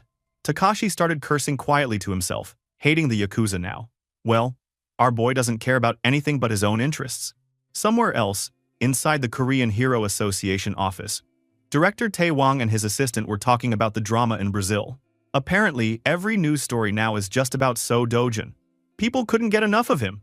From how strong he was to make S-rank hero knock out, and the gossip about how strong he really was. The assistant was amazed too, and asked if it was really true that the Japanese Hero Association stopped looking into what happened. Director Tae Wang said that was what he heard. Even Takashi, the guy who got beat up, had admitted the whole thing. The director also guessed something big must be happening on the Japanese side, since normally Takashi was always making trouble, but now everyone was being hush-hush. The assistant wanted to know what kind of something was going on, but the director just said it was hard to know. He felt that, with Dojun in the middle of everything, the balance of the world's heroes might be about to go totally crazy. That did not sound chill at all. Later, at a fancy hotel, all the heroes from different countries were getting ready for the big operation to close the Brazil rift. There was even a cool pre-battle festival to help everyone relax and make friends.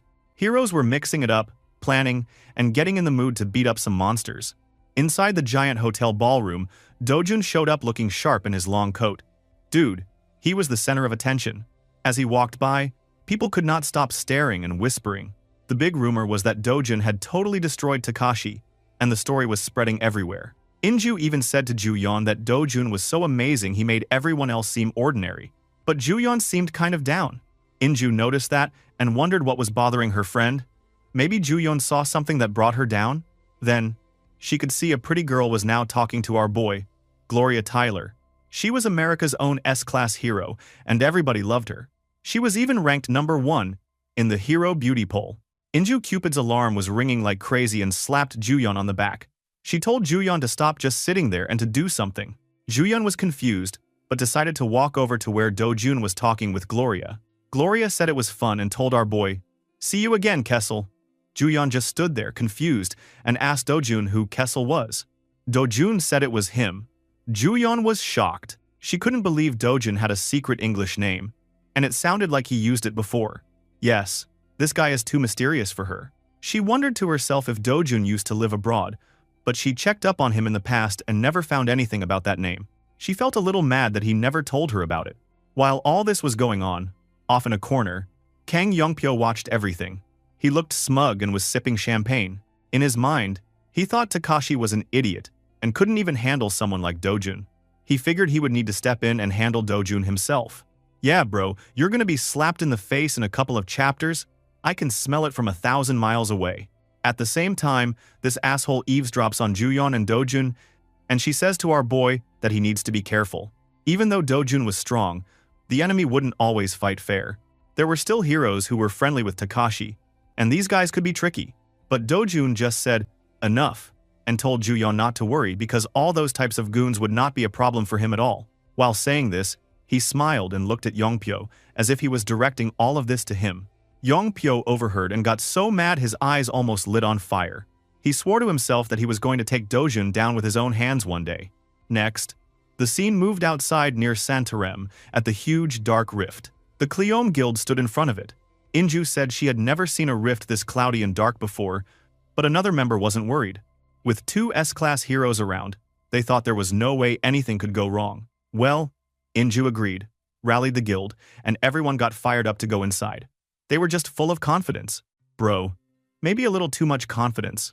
But as the group entered the rift, Dojun stopped and looked around, acting a bit tense. Juyeon noticed and asked what was wrong. Our boy asked them if they don't feel anything right now. Inju shook her head, and Juyeon said she did not feel anything strange. She asked Dojun what he meant. Yeah, Dojun had a bad feeling.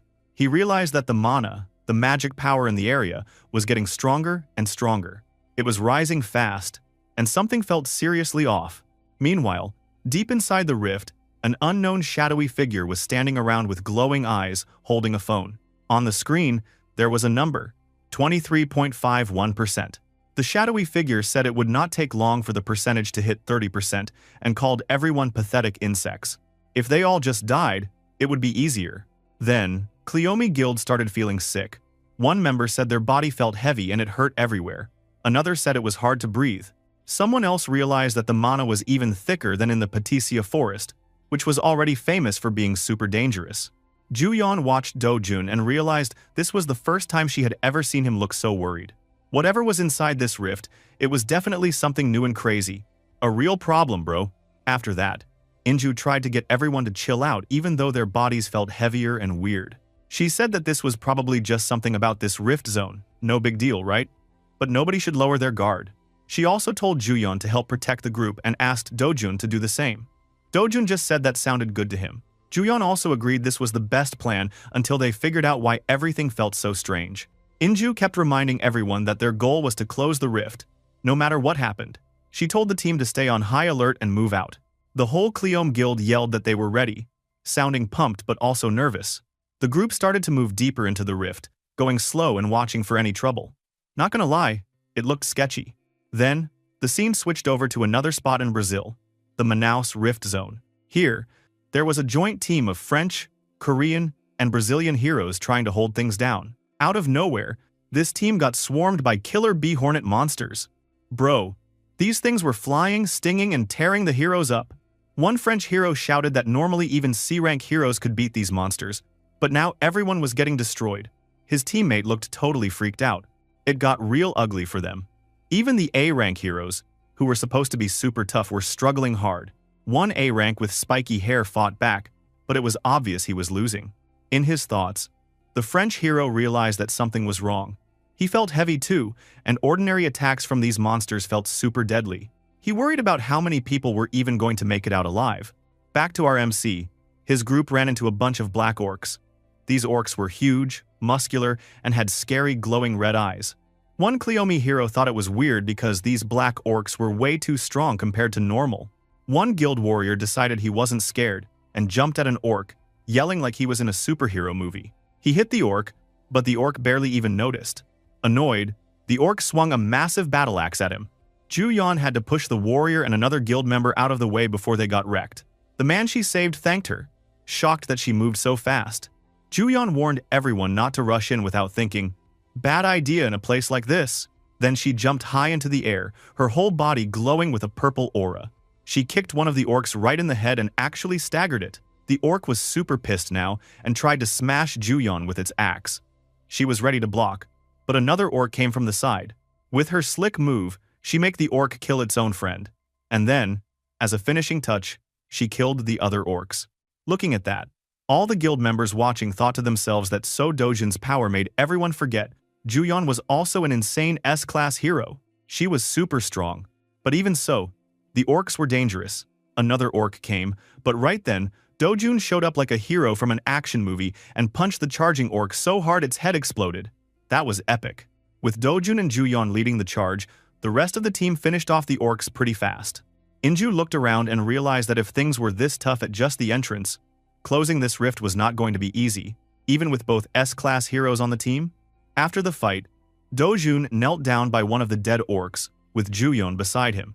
She asked him what he was staring at. Our boy asked if she noticed something that looked like a black ripple on the orc's body. Juyeon was confused, but Dojun said she had to pay close attention to see it.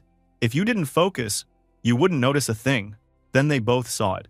A faint, dark purple energy moving like a ripple from the dead orc's body. Juyeon was shocked and wanted to know what that was. Dojun explained that this was why the orcs were so strong. He wondered out loud why something called dark mana was showing up in this place at all. The rest of the Cleome team watched with worried faces. Something was going on, and it wasn't good. Whatever this dark mana was, it looked like a real problem, and things were only going to get harder from here. Deeper inside the dungeon, they got attacked by a pack of swamp ghouls. These monsters looked like giant puddles of sludge, but way scarier. The guild member tried to fight back, but their attacks just did not work. The ghouls would get smashed apart, but then they'd just ooze back together and keep fighting. The Cleome guild members were freaking out. Some of them couldn't even believe what they were seeing. One man got hit by the monster, and his gear was broken. People were freaked out. Even the strongest protective suits were getting torn open by these things. They realized fast that these new monsters were way too dangerous. The team was starting to get swamped by the ghouls, and everything felt hopeless. Someone yelled out, totally confused, asking what the heck was going on here. Now, Inju had to step it up. She spun around with her weapon and cut through a bunch of monsters at once like she was in an action movie, but even she was worried. She thought to herself that if these normal swamp ghouls were this strong, then something called Velkara would be insane to fight. Inju couldn't help but wonder if this rift was even weirder and more dangerous than they realized. At the same time, over in the Manaus Rift Zone, things were falling apart for another group of heroes. A survivor limped through the mountains, shaking in fear. He said that all the other heroes, even really strong ones from Brazil and France, were dead, and it was all because just a few Velkara monsters showed up. Dude, those things sounded like a real nightmare. Back in the thick of the swamp ghoul mess, Juyeon stared at the monsters as they kept regenerating. She asked Dojun about something strange with the Velkara. Dojun explained that this monster was filled with dark mana, and they really needed to be careful. Juyeon realized that dark mana must be the same black aura around the black orcs, and now it was around these ghouls too, making all the monsters stronger. Dojun nodded and agreed. Juyeon kept talking while blasting a ton of ghouls away with some crazy purple energy, and she started chatting about mana. She wondered if it was like the magic power you need to cast spells in video games. Juyeon was honestly shocked. So this time, mana was even real in this world. Dojun said yes. Mana was what separates heroes like her from ordinary people. But just then, a ghoul jumped at Juyeon while she was still thinking. Dojun instantly punched straight through the monster. He thought to himself that a world without mana must have been peaceful. But that peace for Earth was long gone now. Juyeon, still trying to figure things out, made sure she understood that dark mana was like giving monsters super steroids. Dojun said exactly, it was like an athlete cheating with crazy drugs, but for monsters. She finally got it, but wondered how he was so sure about all this. Dojun said it would be weird not to know. After cleaning up the swamp ghouls, Dojun led the group following a special map. They were avoiding all the bad places where Velkara might show up. When they reached a strange cavern, they stopped. Inju said they'd found something. Inside the cavern, there were big webbed cocoons hanging from the ceiling. Some were full of black orcs and killer bees all wrapped up together. Inju explained that these were food cocoons made by Velkara, and they had to watch out because that meant the monsters had to be close. But Dojin said they actually found the dangerous one. And it was a good thing, because it was better to find it first than get attacked later. He pointed to all the cocoons, which were pulsing with some really evil-looking energy. Then he showed off a bit, making a little flame on his fingertip. One guild member asked if he was some kind of mage, because that looked awesome. Dojin explained that this way was dangerous, and then he fired off some small flames at the cocoons. Each cocoon exploded, one after another, lighting the place up with fire. Our MC explained that if Velkara, with all that dark mana, could control all those monsters like evil puppets, if he didn't burn them now, the whole group could get surrounded and get totally wrecked in an instant. So the only plan left was to go hunt down Velkara for real. All the people there were just watching Dojun in silence, totally stunned. Inju kept thinking to herself that, even though this was Dojun's first time in a situation like this, he looked like a pro. The more she watched him, the less she could believe he was just human. One of the other guild members was also freaking out on the inside, like, dang, this guy isn't even human anymore. A bit later, Juyeon couldn't take it and grabbed Dojun by his collar. She straight up asked if he was on his second life or something, because, come on, how could a person act like this? Dojun just repeated, second life? And then had this little flashback in his head. He remembered his past self, all dressed up as a blonde knight with a giant sword. He smirked and told Juyeon that it was kinda similar. Then Dojun switched the topic, asking how far they were from the Rift Core. Inju said if they made it through the jungle, they'd be halfway there. Our protagonist just nodded and said they could totally clear the place today. Yeah, not so fast, because Juyeon and Inju basically exploded. Bro, for Dojun it might be easy, but all the regular guild members looked exhausted and beat up. Most of them looked like they could barely keep going. Dojun said fine, they could rest. He would just go handle Velkara and come back. Before anyone could even argue, dude just vanished. Poof, gone, in a blur. Inju and the rest were left standing there, eyes wide. How did he still have so much energy left? That was nuts. So now, Dojun was flying through the dark jungle, scanning every shadow. He spotted his target, the monster Velkara, which was a giant, nightmarish spider deep inside a clearing full of webs. Our boy drew his sword and went straight for it, dodging webs and slicing up Velkara's legs like it was nothing. The thing screeched and tried to fight back, but Dojun was just too fast. He landed a final hit, sliced the monster right in half, and hit the ground without even breathing hard. He thought maybe he felt good because of all the dark mana he absorbed. He didn't even feel tired. He then walked back through the misty forest and joined the Cleome Guild again. Juyeon watched him like she was still dreaming and said she couldn't believe one guy beat Velkara all alone. Inju felt the same. One man pointed out that Dojun didn't even look tired. Dojun just said there were no more monsters left in the jungle and told everyone to chill for a while. The group made camp and eventually everyone sat around the fire. Dojun, like always, is roasting big monster steaks over the flames. A guild member asked Dojun if she could try the meat. Dojun just handed him a piece with no drama. Another guy wondered out loud if maybe eating that weird monster meat was the secret to getting strong, like Dojun. He figured, why not try, nothing to lose, right? Then took a big bite, hoping for a miracle. Our protagonist thought to himself that the meat would only fill someone up, but he admired their guts for always wanting to get stronger, even in silly ways. He actually liked that. Then he decided to be generous and made a small, glowing ball of golden energy in his hand. He gave it to the 2 guild members who ate the meat, and they absorbed the energy. The guild member suddenly felt a rush of energy shooting through his body and was super surprised. The other guy also said he felt it too. Looking at how chatty those guys were, our boy could only smile. Later that night, everyone was looking over a map, planning their next move. Inju said if they kept straight, they'd hit the rift core, but because everyone was tired, they should rest up and attack tomorrow. She pointed out that Dojin wanted to close the rift today, but their gear was full, and they were honestly out of stamina. Juyeon said she understood. She joked it would be a lie to say they weren't tired. The dark mana had made all the monsters tougher, and even S-rank heroes like her felt the pressure. Dojin hesitated. His original plan was to take things slow, collect as many valuable materials as possible, including the special blue croco heart only found in Brazil. But with dark mana showing up, things got way too unpredictable. He didn't like variables like this. Something about this dark mana just felt wrong. He poured out a bunch of shiny red gems on the map. He told Inju and Juyeon to grab the gems, go back to the hotel first, and get everyone rested up. He promised to close the rift soon and catch up with them later. Bro, Dojin was about to solo close a rift. Everyone just had to trust that he could really do it. But honestly, who would doubt him after all this? Later, Dojun finished off the last of the swamp ghouls. These monsters were supposed to be crazy dangerous with all that dark mana inside them, but our boy just made it look easy. After wiping them out, he reached into the remains of the final monster and pulled out a big, glowing red mana stone like it was no big deal. A little later, Inju asked if everything was going to be okay. Thinking about Dojun, Juyeon was trying not to show it, but she was worried too. She remembered watching Dojun make his last big entrance, just dashing off like a bullet, as if he was born to wreck monsters. Inju admitted she saw it too, and said Dojun still had tons of energy left, more than anyone else. She started teasing Juyeon a bit, asking if she was worried about him. But our girl tried to play it cool. She said she wasn't worried, but honestly, just calling herself the same rank as Dojun, S rank, felt kind of embarrassing. She wondered if anyone else in the world was even close to his level. Spoiler alert, probably not. Meanwhile, in the deep part of the rift, Dojun was absolutely crushing it solo. He fought through wave after wave of super powerful monsters. There were wolf-looking beasts, huge muscle brute monsters, and even some classic giant trolls, but none of them could slow him down. His sword, glowing with energy, cut through everything in his path. The monsters tried to attack Dojun with whatever they had, but their weapons just broke against his fiery moves.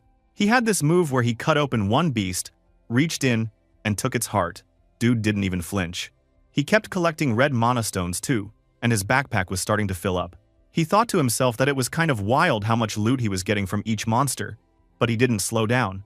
He just shouldered his bag and moved on, walking deeper into a forest which was now bright because morning had come. Bro, literally farming this place non-stop. Back at the Brazil Hero Association, things started heating up. In the big situation room, operators were staring at their monitors when suddenly, alarms started blaring. One of the operators pointed out a red alert on the map, right where the Santarém rift was supposed to be. Another operator realized the rift was actually closed. Just like that, the director asked who was there, and someone said there was only one Korean team, the Gillyflower Guild. But then things got weird, because that same guild had literally just checked out of the rift 10 minutes ago. The director started sweating, confused about what was really happening. What actually happened? Well, rewind 10 minutes. Deep inside the rift, Dojin was standing in front of the final boss, a giant twin-head ogre. This beast was huge and had two snarling heads, both of them buzzing with dark purple energy. You could just tell this thing was trouble. But who the fuck is our boy? Of course, he sees this monster like we are looking at some nasty cockroaches. Our boy explained to himself that this was the core. This boss had taken in so much dark mana, it had evolved way faster and got way stronger than normal. The ogre roared, stomped down, and sent a shockwave through the ground. But Dojun just kept cool. He drew his sword, which started glowing super bright, ready to finish this battle. His eyes narrowed. He was about to use the Bandian family swordsmanship, second form, to end this fight fast. Yeah, that poor monster is probably gonna die in one attack. Our boy then jumped straight at the big ogre and started swinging. His sword cut right through the ogre's body. The monster looked down at itself, totally shocked. Dojun told the poor ogre that this was just the beginning. Oof. Our dude was not playing around. He moved super fast, almost like a blur. His flaming sword kept cutting the ogre into smaller and smaller pieces. The ogre's head actually went flying through the air while it was still screaming. Yikes, bro. That was kind of hardcore. When our boy landed back on the ground, he looked pretty chill. Even though he had just turned the giant monster into monster chunks, he was not tired at all. He looked around, gave a big sigh, and put his sword away. The rift now opened in front of him. This fight was easy as fuck. Now, Dojun started thinking, because some weird dark mana, that's like evil magic, was everywhere, things got sketchy. He thought that if the dark mana wasn't coming from the gate itself, maybe someone else was causing it. But who? Dojun had some ideas. Maybe an undead lord or even an imperial lich. Those guys sounded like bad news. But if they were really there, the whole earth should be full of undead monsters by now. Strange, right? So, he had no clue for sure, but he decided that just closing the rift would not fix everything. If someone else was causing this, they needed to find out the truth. After the rift's core was gone, he promised himself that he would get to the bottom of this. He looked super determined. And oh boy, our bro was intense. Meanwhile, in Brazil, things were kind of crazy at the Hero Association headquarters. The big boss there, the director, and he was sitting at his desk, thinking about all the wild reports he had gotten. His assistant was there, looking a bit stressed, and holding a bunch of papers. The director kept thinking it was insane. The expeditions call on teams from different countries to clear the rifts. Even in one spot, they sent 3 nations S-rank heroes all together, but only one S-rank hero made it back alive. But how the fuck did the team from Korea, with only one S-rank hero, close the rift, and all of the team survived? Now that was impressive. The assistant told the director that news was coming in from other places too, but most teams failed and just gave up. He said he would make a full report soon. The director sighed big time. Even though every rift had at least one super strong S-rank hero, the results were kind of depressing. Only one team really succeeded, the one led by Juyeon. But the assistant wasn't even sure if that team was really the one that closed the gate in the end. The director was super confused. He thought the Korean team was the one supposed to close the rift. But the assistant told him that the rift closed after the team came out, which made no sense. The director wanted to know where Juyeon was now, and the assistant told him she should arrive soon. That made the director full of energy. He slammed his hands on the desk and wanted to meet her immediately. Dude was definitely not chill. Anyway, when Juyeon and Inju's group left the rift and arrived at headquarters, Dojun completely closed the first rift, and then he entered a second one. This man was on a roll. Now the gate was located in an empty town square. Everything was ruined, and he was heading for some huge body of water. He thought that, this time, the core was deep under the water, so he told himself, "Alright, let's go." Bro, you could already tell he was going to do something wild again. Somewhere else, at the Brazil Hero Association headquarters, the director was chilling, well, more like stressing out, in his office. He did not look happy. Juyeon sat across from him, very serious. The director asked if he was really supposed to believe what she was saying now. This dude was pretty skeptical. Juyeon told him that if the hero in question was him, then it was possible. She meant Dojun, of course. The director wanted to get things straight, so he asked if Dojun really closed the whole rift zone alone. Juyeon said, maybe he did. That answer did not make things any easier for the director. He started thinking this was super confidential, like not for everyone kind of news. Many S-rank heroes had even died in other places with these rifts. With a stern face, Juyeon told him that if Dojun hadn't been there, she probably would not have made it out herself. The director sighed because he still found it hard to believe all this stuff. Juyeon kept explaining that the monsters in the rift were powered up by something nasty called dark mana.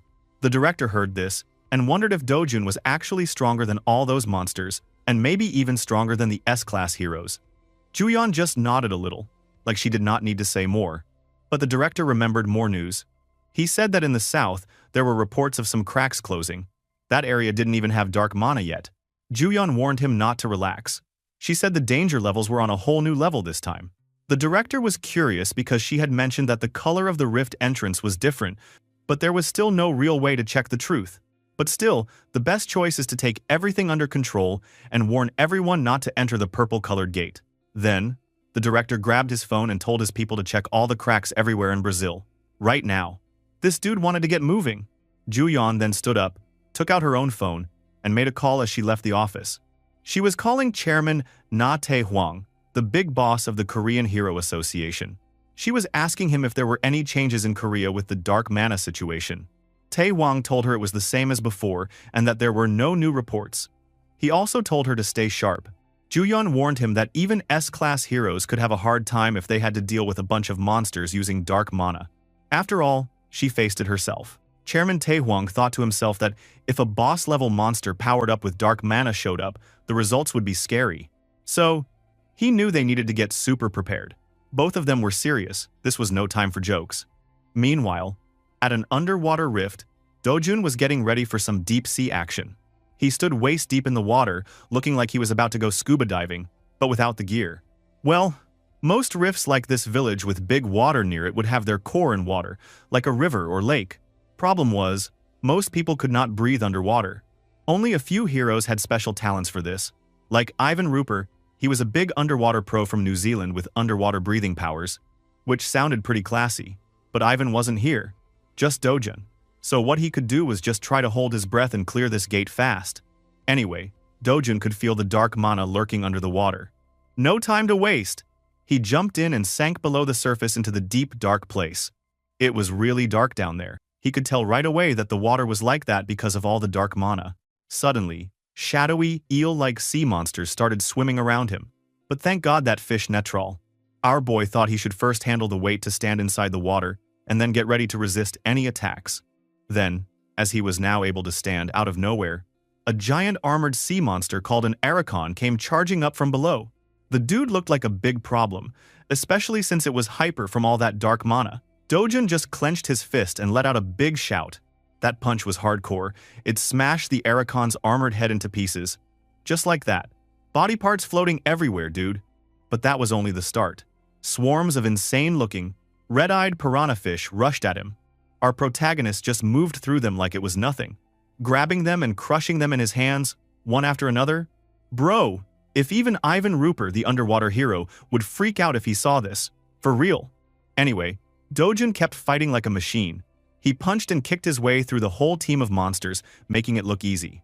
All he had to do was move his body, plant both feet, and use his fist at max speed. One by one, Dojun took them all down, cleaning up the place. Then he saw something in the darkness. He stopped and stared. There, in the dark depths, was a giant glowing eyeball with a creepy purple iris just staring back at him. Yeah, he found it, whatever it is. Probably the real enemy boss? Our boy got excited.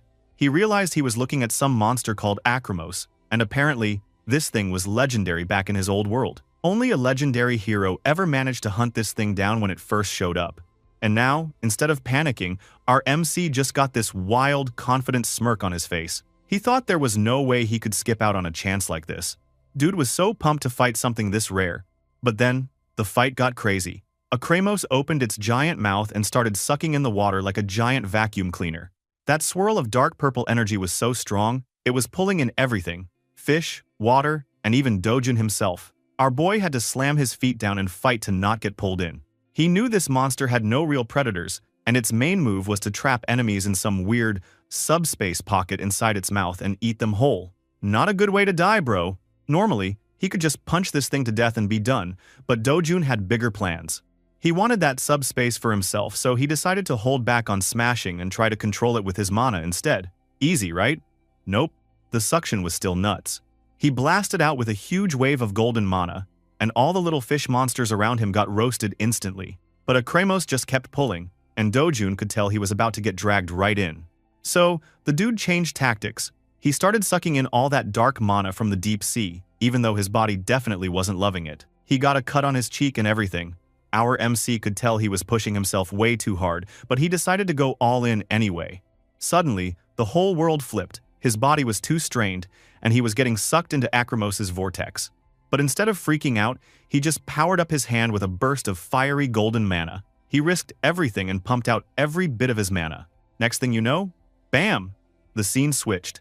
Now they were outside by a river, bright daylight, and a massive splash of water shot up into the sky. The monster got blasted out, and Dojin followed right after, giving it a brutal kick for good measure. While the monster was flying, our hero reached out and pulled this swirling, galaxy-looking orb of dark energy right out of the monster and into his own hand. Jackpot. That was Acromos's subspace, and he'd just stolen it for himself.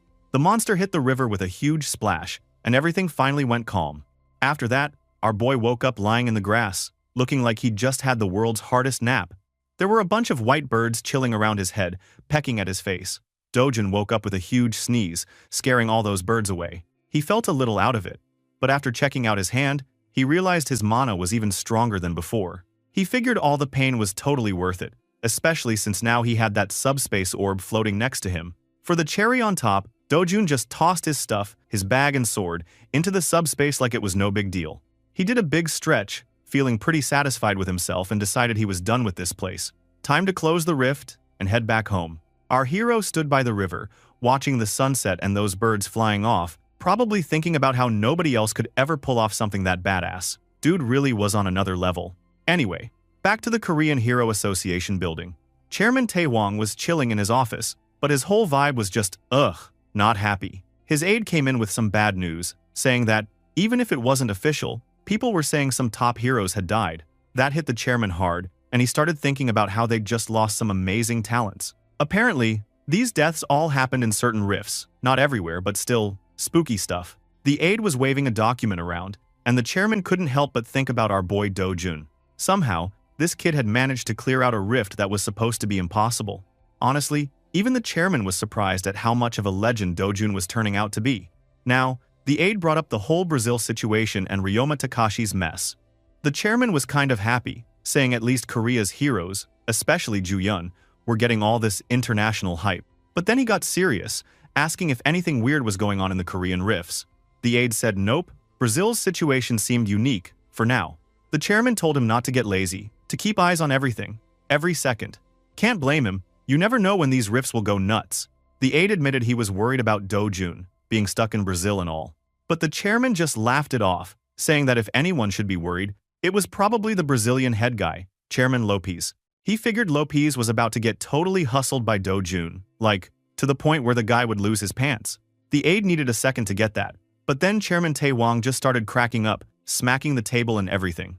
The chairman said Dojun is no ordinary guy. Our hero's reputation? Yeah, even the top boss thinks Dojun is on another level. Jump over to Brazil now. Chairman Lopez was sweating bullets, totally freaking out. He was sitting across from Dojun, Ju-yeon, and Inju, and from the look on their faces, they were not impressed with his drama. Lopez said Dojun was asking for way too much, but Dojun just stared him down, all cold and businesslike. He basically told Lopez that if the deal was too much, then he'd just leave and not help anymore. That freaked the chairman out even more. He begged them to think about Brazil's safety, saying it was Dojun's duty as an S-rank hero, but Dojun just shut him down, saying he'd already closed 2 rifts by himself, and that maybe Lopez should talk to his own heroes about duty since they hadn't done anything. Cold, bro. He even pointed out that Brazil's problems weren't his responsibility, and asked if they'd send heroes if Korea was in trouble. Of course, the chairman got real quiet at that. Suddenly, an assistant ran in, saying all the rifts near Santarem were now blocked off, no way in or out. That just made Lopez look even more desperate. Inside, he was thinking that if this happened again, Brazil was basically doomed. But Ju-yeon just smiled, like she already knew the answer. She politely told Lopez that if keeping Brazil safe was his #1 goal, then maybe Dojun's crazy offer wasn't so crazy after all. Lopez got the message and gave in. He called Dojun back in, even though he looked like he wanted to cry. Dojun laid it out. He wanted $50 million for every rift he shut down, and he'd already done 2, so he wanted $100 million up front. Dude even held up 2 fingers just to rub it in, ice cold. Ju-yeon was watching all this, and thinking that, yeah, if people found out, they might call Dojun greedy. But the Brazilian Hero Association was way too proud to ever leak this story. And even if someone did blab, Dojun was just the type who didn't care what people thought. She actually seemed kind of impressed by that, and maybe a little flustered. For Dojun, inside, he felt like he'd hit the jackpot. He was telling the original Dojun that, with this kind of payday, he could finally keep his promise to build the safest home for their family. To be honest, even Carcelian himself felt good about keeping his word. So yeah, the Brazilian government wasn't happy, but they had no other choice but to pay up and sign a big keep-your-mouth-shut contract. Nobody ever found out about the deal, so Dojun's reputation stayed nice and shiny. Meanwhile, Ryoma Takashi was stuck in the hospital, all bandaged up and probably regretting every choice he'd ever made. There was a big sad funeral at the airport for the heroes who died in the rifts. Dojun and Ju-yeon showed up in black suits. Dojun had this tiny, confident smile on his face, like he knew he was just built differently. After all, seeing the death of a battle partner is an everyday event he often sees in his previous life. Now, cut to a super fancy hotel restaurant. Dojun, Ju-yeon, Inju, and the Cleome Guild squad were stuffing their faces. Inju asked if they should hit up another rift together. But wait, why did Dojun look like she didn't want to? Our boy explained he was just thinking of how to make the most money out of the situation. Best farming loot plan? Probably. He came up with this genius plan. While he was clearing one rift, the guild would move to the next one. Then, after they closed one rift together, he'd go close another on his own. That way, they could knock out up to 3 in a single day, and he'd even give the guild a bigger cut of the cash. The guild members were hyped, all cheering and ready to go. Dojun leaned over to Ju-yeon and told her not to push herself, just keep the guild safe until he showed up. He said she could do it, since she was S rank and all. Ju-yeon basically turned into a tomato, touching her hair and stuttering. Meanwhile, the other guild members started gossiping, convinced these two were totally dating since Ju-yeon was so red-faced. Inju got everyone up and moving, telling her squad they'd leave right after lunch. The whole team was ready and pumped. Not long after, Dojun was walking alone through a green, peaceful forest inside another rift. Suddenly, he stopped. Something big was watching him. A massive, jacked-up monster with just one red glowing eye stepped out. Our boy just stared and called it a Cyclops imitation. Instead of freaking out, he shot forward at insane speed, grinning and thinking about making some easy pocket money off this monster. And now, he is flying through the air, ready to smash another boss. Man, this guy never stops. The dude is just a walking flex at this point. Anyway, while Dojun was still in the air, he just swung his fist and smashed that ugly monster right in the face. The monster twisted back, letting out a painful howl. Our boy just landed calmly, staring up at the monster like he was testing a toy and thinking to himself that this one really did have a thick, durable body. He wondered if he should try a different move, so he tried to use his new technique, but the monster got even angrier and lunged at him, swinging a huge arm. Dojun then lifted up his hand, letting dark, star-like energy swirl in his palm. He used his new dimension pocket and tried to see the power for battle. When the monster attacked it, the dimension opened up again from his back and made him punch his own head, like basically moving the monster's hand to attack himself. Dojun watched all of this and just frowned, thinking that this new trick of his was way too wasteful for fighting monsters. Also, it used up way too much mana for not enough damage. Now, while our boy keeps hunting monsters, the Brazilian Hero Association was freaking out. On their big holo map, a red dot vanished. Another rift closed. Everyone started whispering, wondering how this was even possible. Chairman Lopez, the big boss, was sitting at his desk looking like he just ate a lemon. Sour as hell. 8 hours to close a rift? That was insane. He barked at his people to pay up, and his nervous guy in a man bun sent $50 million straight to Dojun's account. Then this guy nearly choked, realizing that at this pace, they might burn through billions in just a few days. Lopez was not having a good day either. He clenched his fist and decided there was no way he could let one dude drain the whole country's bank account. His subordinate asked if they should maybe delay paying Dojun, but Lopez nearly lost it. What if Dojun just stopped killing monsters? That would be a total nightmare. So he came up with a plan. Call every top hero, A rank, S rank, whatever, who was still in Brazil.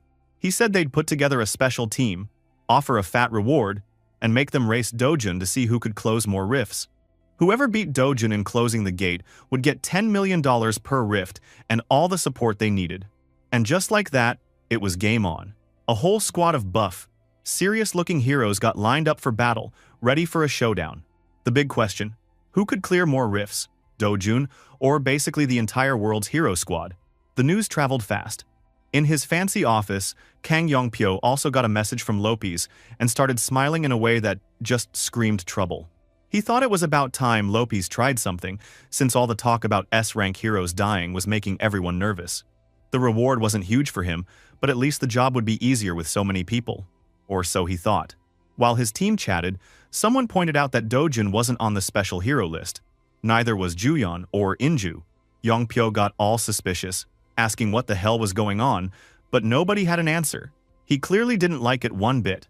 Meanwhile, back in the Rift Forest, Dojun got a ping on his phone, another $50 million in his account.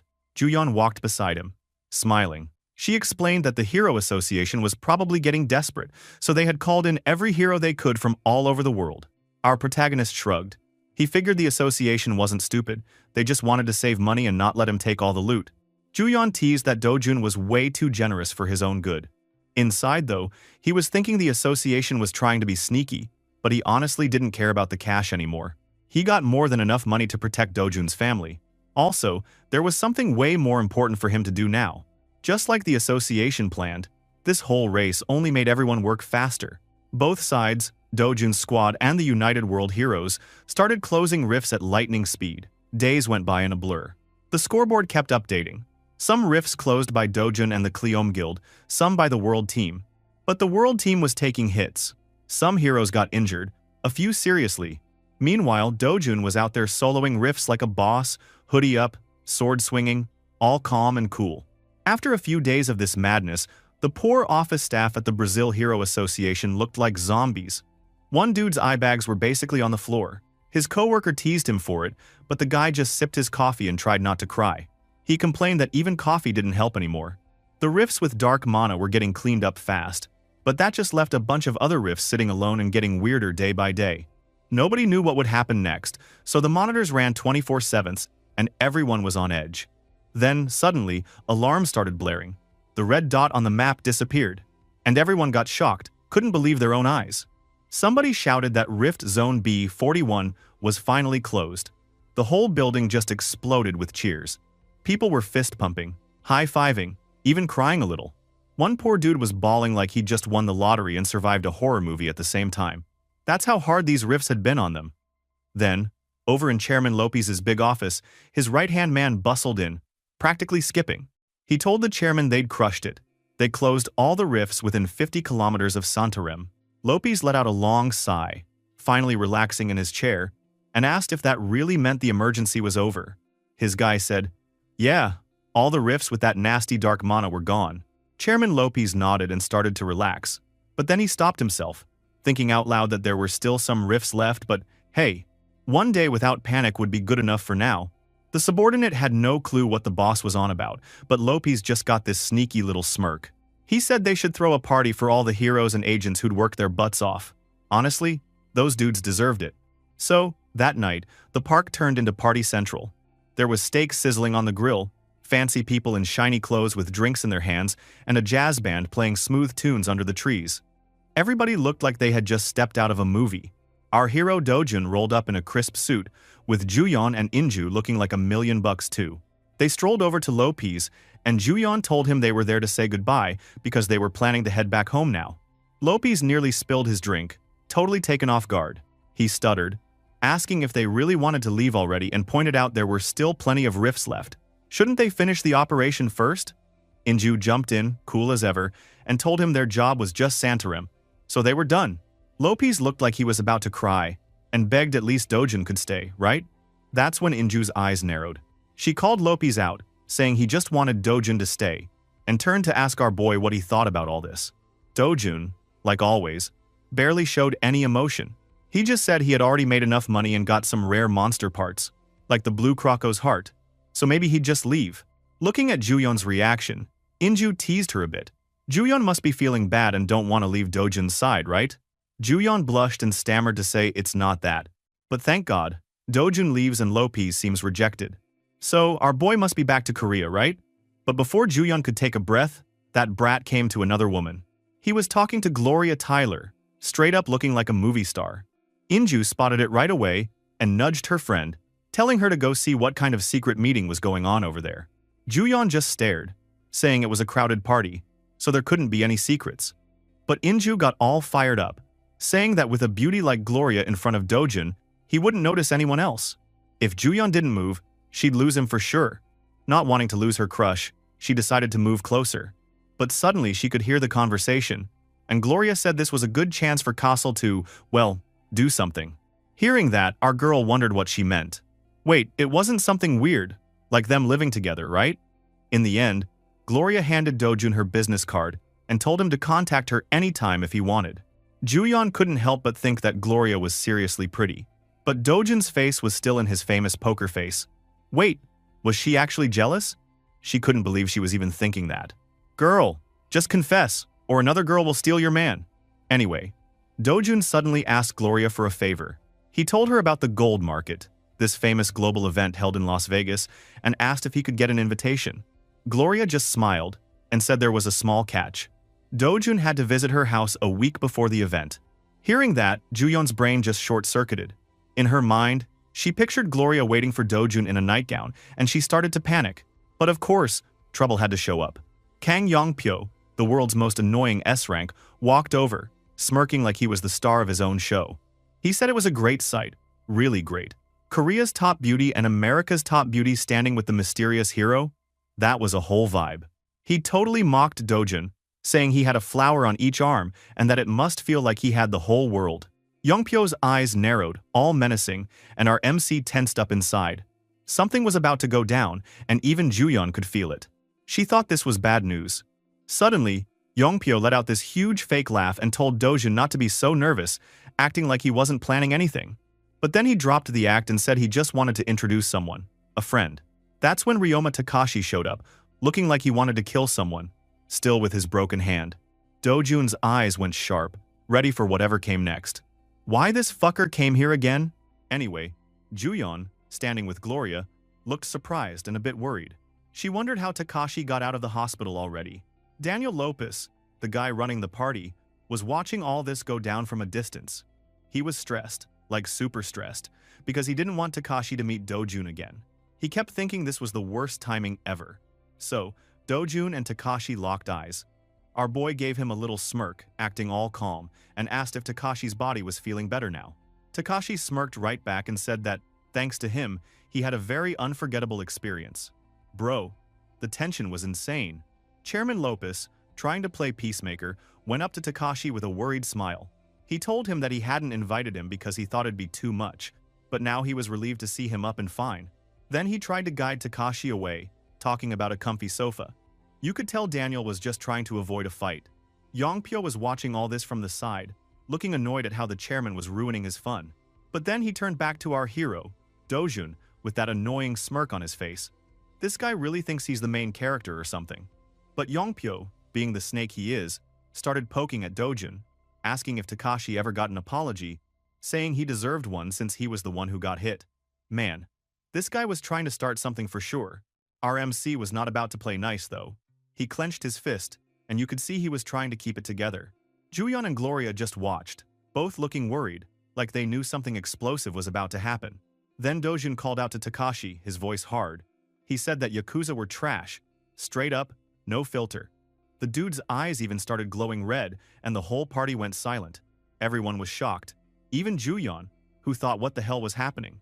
Takashi couldn't believe what he'd just heard. He was shaking with anger and maybe a little fear. But somehow, he only said, of course, the Yakuza were trash, that they only made things worse for society.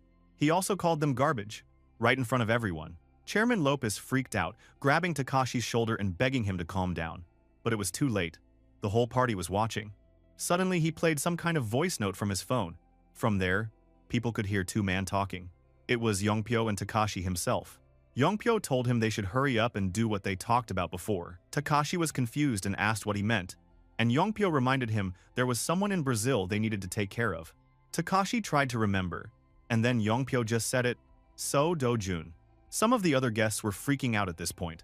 The recorded voice kept talking about how they could handle Dojun inside a rift, and then he started making even grosser comments, saying maybe he'd try to hook up with Gloria or Juyeon in Brazil. Dude, this guy is the worst. Gloria just watched with her usual cool face, while Juyeon looked totally disgusted. Yongpyo laughed like a creep and said he'd see them in Brazil. Yeah, he was dead now. Our boy Dojun was watching all this with a smile. He thought to himself that the lynx's eyes he got from before really had a huge effect. He looked at Yongpyo and decided that this idiot had picked the wrong enemy. He promised in his head that from now on, he was going to make Yongpyo's life hell, slow and painful. For a second, people saw Yongpyo sweating like crazy, looking terrified, but then he forced a nasty smile back onto his face. In his head, he was blaming Takashi for messing up his big plan. He got so angry and said if Takashi kept running his mouth, worse things would happen. Before anyone could blink, he attacked Takashi. There was a crazy shockwave, and Takashi went flying, coughing up blood, his eyes wide with shock. There, the bastard tried to run away. So Chairman Lopez screamed at his men to catch him, and his security team rushed in. Jooyeon watched all this, her face super worried. She tried to call after Dojun, saying they had to catch Yongpyo fast. But looking at how our boy doesn't care at all, she even asked why he didn't even try to catch him, since he could have stopped all this with his power. She was frustrated, wondering why our boy hadn't done anything before it went down. But Dojun just walked away in silence and smiling, without giving her any answer. Later that night, the news exploded. The whole world heard about what happened. Korea and Japan were in total shock. Nobody could believe it. The hero associations and governments tried to hide, hoping people wouldn't freak out, but the media was all over the story. They kept digging up dirt on Yongpyo and Takashi, exposing their past for everyone to see. Meanwhile, Chairman Heeju was in her office, absolutely losing it. She smashed a pot on the floor, screamed at the idiots she blamed for ruining everything, and she was so mad that she looked ready to explode. She was officially losing her mind. The woman was smashing stuff with a golf club, screaming words even I probably shouldn't repeat. Glass everywhere, papers on the floor. It looked like a tornado hit her fancy office. Outside the door, her poor assistant, Manager Lee, looked like he wanted to run for his life. The bitch screamed for him to get inside, and man, he just flinched and walked in, shaking. She sat down and asked what happened to Kang Yongpyo. Manager Lee, sweating bullets, explained that Interpol and the World Hero Alliance were after him, but nobody caught him yet. Chairman Heeju just looked even more disgusted. She called him a trash and said she hoped he died while trying to escape. Then she asked if they cleaned up the mess, if the tail was cut. Manager Lee explained quickly, saying they erased all the records, his accounts, his contacts, even the CCTV. He then tried to ask if something was bothering her, and next thing you know, she chucked her phone at him. Dude almost dropped it but caught it at the last second. She told him to check the recent message. Manager Lee read out some creepy text from a number with no name, saying to cooperate or the sender would spill everything. He asked if it was Yongpyo, and what kind of deal the guy wanted, but Chairman Heeju didn't care about that. She lost it, slamming her hand down and yelling that the real problem was that they were already tangled up in this mess. Manager Lee just looked like he was going to faint right there, thinking to himself that if he got dragged any deeper, he was totally screwed. But when he wanted to get out, there was an old man waiting, and Manager Lee's eyes nearly popped out of his head. Standing right in the doorway was So Gyung-chol, Chairman Heeju's father-in-law, and the guy was not here for fun. His eyes glowed red, his face was all business, not the kind of grandpa you want to mess with. Manager Lee just bowed and stammered, then ran away because he wanted to stay alive. Inside, the bitch was on her knees, shaking like a leaf. She looked up at her father with her voice trembling. She tried to say something, but he just slapped her across the face. Hard. Blood started dripping from her nose and her eyes filled with tears, but he didn't care. He glared down at her and asked if he looked like some old fool sitting in the back room. Chairman Heeju tried to play dumb, saying she didn't know what he meant, but Gyung-chol grabbed her face and forced her to look at him. He told her that he knew she'd ordered Kang Yong-pyo to get Dojun killed. That really shook her up, but his father kept yelling that his bloodline was an S-rank hero and that he needed to bring Dojun back home, no matter what. To be honest, he couldn't stand P Group acting cocky with just one hero, Jang Song-ho, but now, with all this drama, he felt like the heavens were on his side. Dude was even laughing to himself. But then he turned back to Chairman Heeju, all serious again, and said they'd have to decide how to deal with her screw-up. The bitch just looked desperate. She knew she was in trouble now, for real. Yeah, you deserve that. I hope you and your fat pig daughter will end up in some jail or on the street. Anyway, inside a fancy private jet, our boy Dojun was chilling with his arms crossed, looking super relaxed. Behind him, Jooyeon sat by the window, probably thinking about all the crazy stuff that just happened. Now, Dojun's group was heading back to Korea. Dojun, always the planner, was thinking to himself that this whole adventure was totally worth it. They got enough sword materials and a bunch of cash. Jooyeon, though, couldn't keep her curiosity in. She leaned forward and asked if she could ask a question. Dojun just asked what it was. She wanted to know about Kang Yongpyo. She basically asked if our boy let him go on purpose. Our MC had that little smirk again. He said yeah, he did it so things would move to the next stage. Bro, this guy always has a plan. Next, back in Seoul, finally, our hero got to relax a bit. He was at a burger place with Yuna, who was destroying a big burger and loving life. He asked if it was good, and Yuna, all smiles and ketchup, said it was the best. But even while he watched her eat, Dojun looked worried, like his mind was somewhere else. He remembered when he got home, things only got heavier. Grandma Hana was lying in bed, looking super weak, and Yuna was sitting next to her, all sad. Our boy just stood there, shocked. Dojun Grandma's health had gotten much worse. He was angry and worried at the same time. He asked why they didn't go to the hospital, and why nobody called him. Yuna tried to stop him from being mad. She said with tears in her eyes that Grandma didn't want to spend money carelessly because it was money Dojun earned by risking his life. Damn, my heart! Even Dojun had to kneel by Grandma's bed and tell her that going to the hospital wasn't wasting money. He said he made a lot in Brazil, so she didn't have to worry. He told her straight up, just do what you have to do, and do everything you want from now on. Grandma looked peaceful for the first time in a while. And of course, the next thing they did was check her into the best hospital in Korea. You could see Dojun finally relax a little, watching Grandma and Yuna smile together in the hospital room. After that, it was back to the burger place, because that became their little family tradition. Our hero, rocking his hoodie, and Yuna sat by the window and just enjoyed some burgers, like everything was safe again, even if only for a moment. Man, being a hero is tough, but taking care of family? That's real power. Anyway, after the meal, our boy came to the Gasan Hero Complex. Dude, even the master craftsman Mr. Choi couldn't stop saying how amazing the blue crocodile hearth Dojins bring. He kept telling him that with this thing, he could craft a sword way better than anyone expected. Naturally, our protagonist wanted to know how long it would take, and Mr. Choi thought about it for a second before saying it'd be about 3 weeks. He said he would start right away, too. Guy was pumped. But you know our MC? He always had more up his sleeve. He told him there was something else he wanted. Mr. Choi looked surprised for a second, but then grinned and said he could ask for anything. So, our hero pulled out this plastic bag full of weird, massive purple sacks. Mr. Choi freaked out a little and started geeking out, saying those were Velcro's threads and salivary gland sacks. Yeah, pretty gross, but also apparently super valuable. He was guessing our MC wanted some armor, maybe something for his own size. But Dojun just shook his head. Nope, not for him. He smiled a little and told him he wanted it for his younger sister.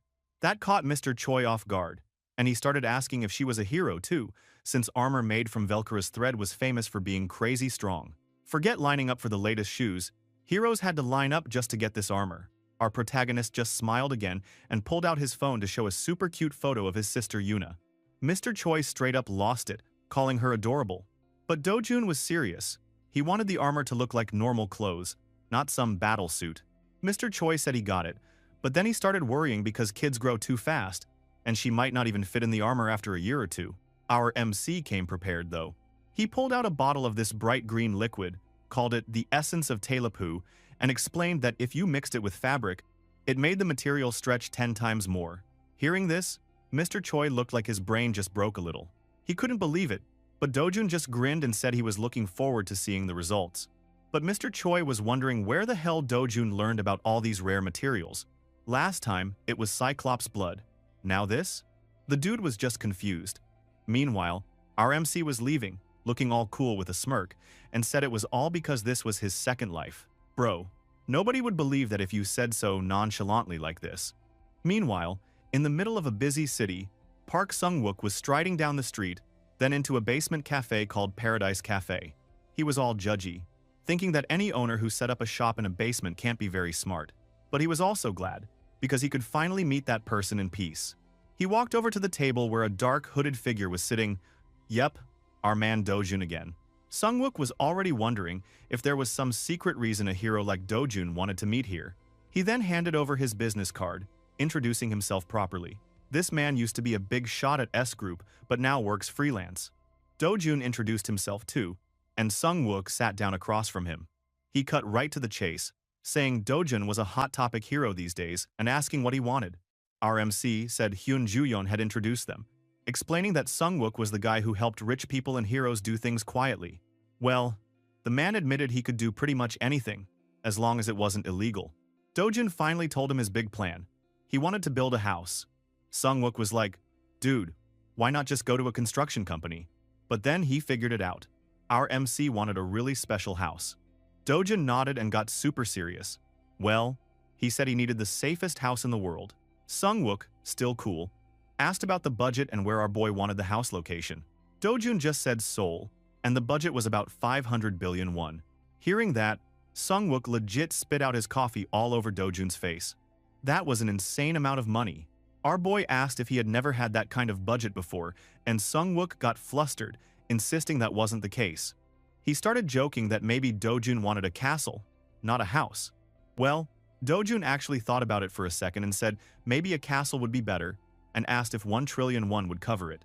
This was so funny, even Sungwook didn't even know what to say. Then, he got serious, asking if Dojun knew where the safest house in Korea was right now.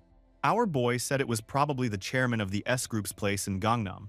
Well, Sungwook said it was spot on. Chairman Oh's house was worth 110 billion won, but just building it and buying the land would be about 80 billion. With the kind of cash Dojun was talking about, he could build something way better. But there was a catch. He said, you couldn't even buy land in Gangnam. The place had never been hit by a disaster and was just getting more and more expensive. Sungwook told our MC that he could build the best house, but finding the safest spot was the real problem. There's no land available. So, what did Dojun think? Our hero sipped his coffee, thinking hard. Then he looked up and said the safest place wasn't Gangnam. He said people there just hoped it was, but that was just their own belief, nothing more. Hearing that, Sungwook seemed confused and asked if he meant it was just a hope. Our MC explained that Gangnam being safe was just an illusion, something the media made up. He said nothing had happened there so far just by chance. The guy looked so serious that even I felt the chills. Dojun thought to himself that in his old world, it was the same. The only thing different was the order. Fractures popped up everywhere, not just in one place. But still, with that fracture, there is no safe zone. Suddenly, Sungwook asked if Dojun had a spot in mind. Our hero said he'd buy a place in the Guro district. The man's eyes almost popped out of his head, and the dude basically yelled, "What the hell?" He reminded Dojun that Guro had a rift just a few years ago, and right next door, Mappo had one even more recently. But our hero just looked at him with that poker face and said if it was Mappo, he was actually the one who got rid of the rift there. Sungwook leaned in, curious and a little worried, asking if there was any special reason. Dojun thought for a second, took another sip, and said it was just close by. Bro, that's it. He was choosing the spot because it was close. Yeah, typical Dojun stuff. 1 hour later, inside this creepy forest, a giant claw and some massive monster stomping around, glowing yellow eyes and all. Then, out of nowhere, our MC charged at the beast and smashed the thing with his new sword. Absolute savage. In his head, he said the sword turned out way better than he expected. He remembered how Mr. Choi was super confident about it, like flexing hard. He told Dojun that this was the best thing he'd ever made in his life. When our MC tried to pay him, Mr. Choi got all flustered and said he couldn't take any money because Dojun had brought all the materials. But then he peeked at his phone and lost it. Dojun had already sent 1 billion won. He was shook, but our boy just said he didn't like owing people. What a baller move. Back to monster hunting. Our protagonist sliced through more monsters, golden energy flying everywhere. He stood over the bodies and thought to himself that the sword was worth hundreds of billions and made hunting a piece of cake now. For a few weeks, after meeting with Park Sungwook, our MC went all in on hunting monsters to save up for land in Guro. But dude, the price was insane. Buying 3,000 square meters would cost at least 400 to 500 billion won, and maybe even more if people refused to sell. Sungwook even suggested maybe buying a smaller piece of land, but Dojun just said, nah, he'd make more money if that happened. No limits for this guy. He kept hunting, shattering monster cores with his sword. This was all easy money for real. Then, on a quiet night, Dojun walked down the street with Yuna, his little sis, on his shoulders. The girl was all smiles, telling him she was happy grandma would be out of the hospital soon. Our boy smiled back, trying to play it cool, but you could tell he was happy too. Yuna hugged his head and was kinda sleepy when asked why he'd been busy lately. Our MC just laughed it off, saying he was a bit busy with work. Suddenly, as they walked, a shiny white car pulled up with 2 men in black suits waiting by it. One of the guys stepped forward and asked if he was So Dojun. Our boy looked confused and a little suspicious. The man said they were sent by Chairman So Gyeongchol and politely asked them to get in the car. Now, here's where things got wild. Dojun gave Yuna a gentle pat and told her to close her eyes for a second. She listened, totally trusting him. Then, bro, Dojun's eyes started glowing red and he crouched down, this crazy energy bursting all around him. With one stomp, he cracked the ground like it was nothing, then kicked the car so hard it got smashed in front of the two men. Those dudes were terrified. One of them was bleeding and could barely speak. Our MC didn't even flinch. He just told them, in the scariest voice, to get lost and not come back. Yeah, fuck this CEO bullshit, trying to let him come back to their shitty conglomerate anyway. Then, the man ran away as fast as they could, probably regretting their life choices. Yuna opened her eyes, and Dojun smiled at her, saying he just punished the people who tried to take him away from her. Yuna, all cute and innocent, asked if she could punish anyone who tried to take her away from her brother. Dojun just told her not to worry. Then he bent down, let her climb onto his shoulders again, and she cheered him on with a big smile. Honestly, cutest sibling moment ever. Meanwhile, somewhere else, Juyeon and Inju were having dinner together. Inju was shocked to hear that Dojun was trying to buy a house in Guro. Juyeon said he was doing it through the person she introduced. Inju went full drama mode, yelling at her bestie, asking what the hell she was doing. Juyeon just looked at her and said, what did she expect her to do? Inju basically screamed that Juyeon should move in next door to Dojun, playing the role of the cool woman living alone. Hearing that, Juyeon said Inju was crazy, but Inju kept yelling, saying this was the moment to spend all that money she'd saved up. Man, these two girls are wild. I bet our girl Juyeon would also be moving the next day. But because of Inju's non-stop teasing and dramatic encouragement, Juyeon's mind started wandering a little too far. For a split second, she imagined Gloria was in Dojun's kitchen. Their faces hovered inches apart, their laughter soft and intimate. Gloria even dared to say it would be fun if they got closer. Now, Juyeon is screaming in her imagination. No, she couldn't bear the idea of that happening. Not to him, not with Gloria. Inju suddenly said it was totally possible that Dojun was only moving temporarily. Since he was building a new place, he probably wasn't planning to relocate again within just a year or two. Juyeon, still nervous, she started wondering to herself if she should also move closer to Mr. Dojun.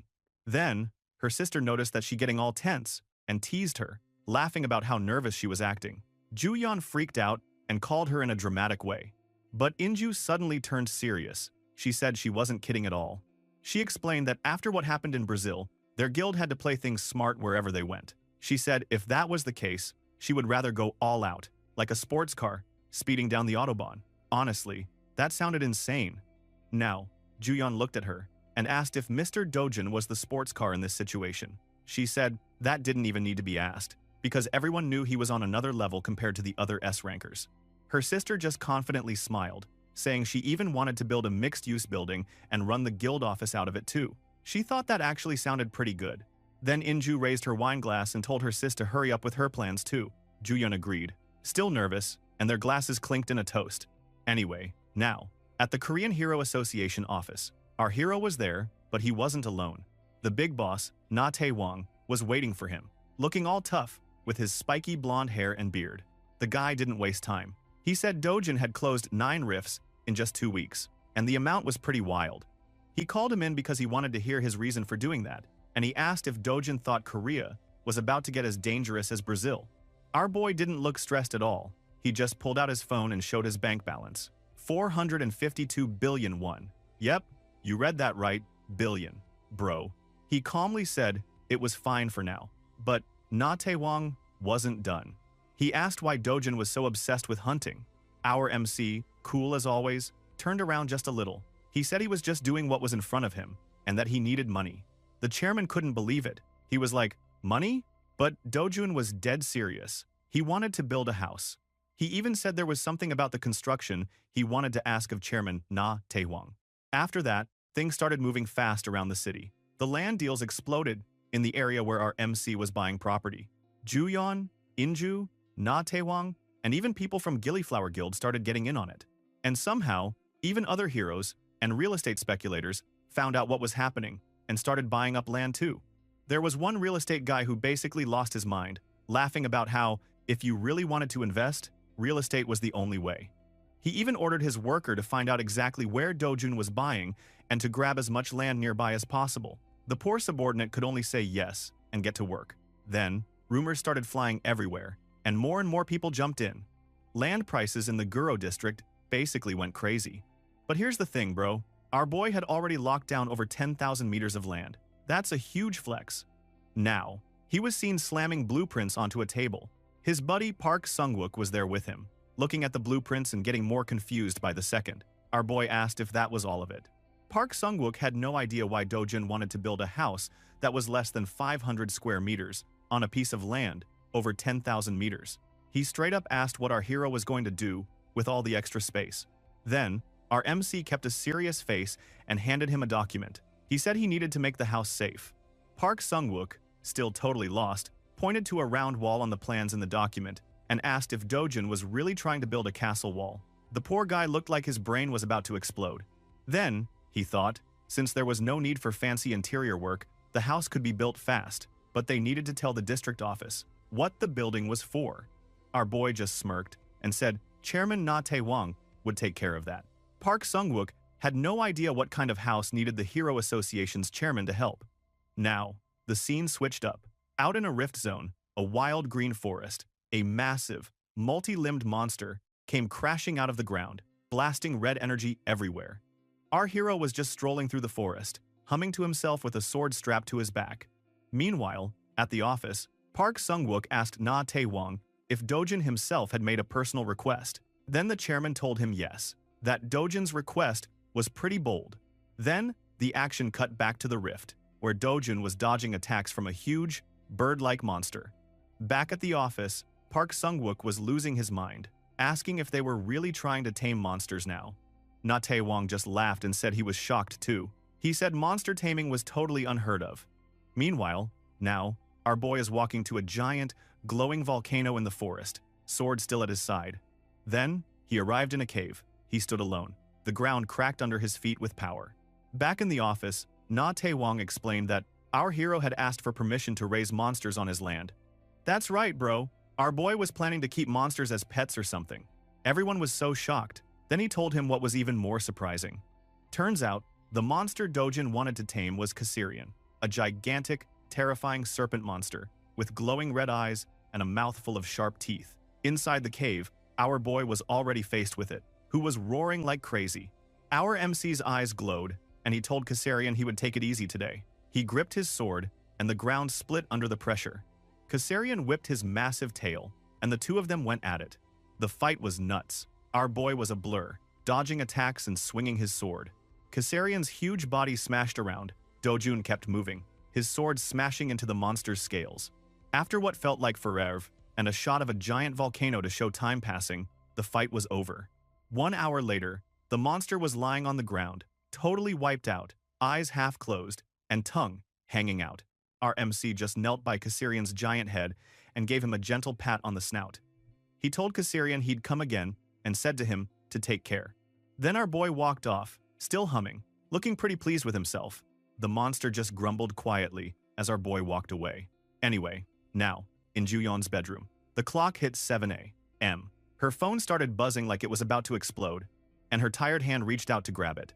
Poor Juyeon was half asleep, hair a total mess, and her eyes looked like she hadn't slept for days. She picked up the call and just managed a sleepy hello. Guess who was on the line? Yep, it was our MC, So Dojun. He asked if she was sleeping and said he wanted to ask something. Juyeon, still half in dreamland, wondered what the hell the time was right now. Bro, she sounded so done. Then, he just dropped the question. He asked if Stoneman also sold magic stone powder. She was confused and asked, "Powder?" She got up from her bed, looking annoyed, and wondered out loud who would waste such a special magic stone by grinding it up. She said turning it into powder made it lose energy anyway, and wanted to know why. He was suddenly asking. You could just see, she was not in the mood for this nonsense. Meanwhile, our boy was sitting in a forest, surrounded by a weird red glow. In front of him is another rift. He just chilling and talking on his phone, like this was the most normal thing ever. He told her he needed the powder for something. Juyeon, now a little curious, asked where he would use it, but he just went cold and said, never mind, he'd get it himself. Then, she stared at her phone, totally fed up, and said to herself that Dojun was talking nonsense first thing in the morning. The poor girl was probably wishing she could go back to bed. Meanwhile, right now, in the forest, our MC literally walked into the rift that was in front of him. Anyway, in another location, the construction of Dojin's new house is getting started in the hand of Park Sung-wook. He started to think that the most basic thing to make a house safe is the outer wall. And the guards that will protect the house from inside the walls, which in his plan is Caesarian, will be brought in when the construction is almost done. And finally, the next is creating a device to suppress external shocks, such as earthquakes. Anyway, now, a massive Cyclops monster showed up in front of our boy, its yellow eye glowing, while it got ready to smash.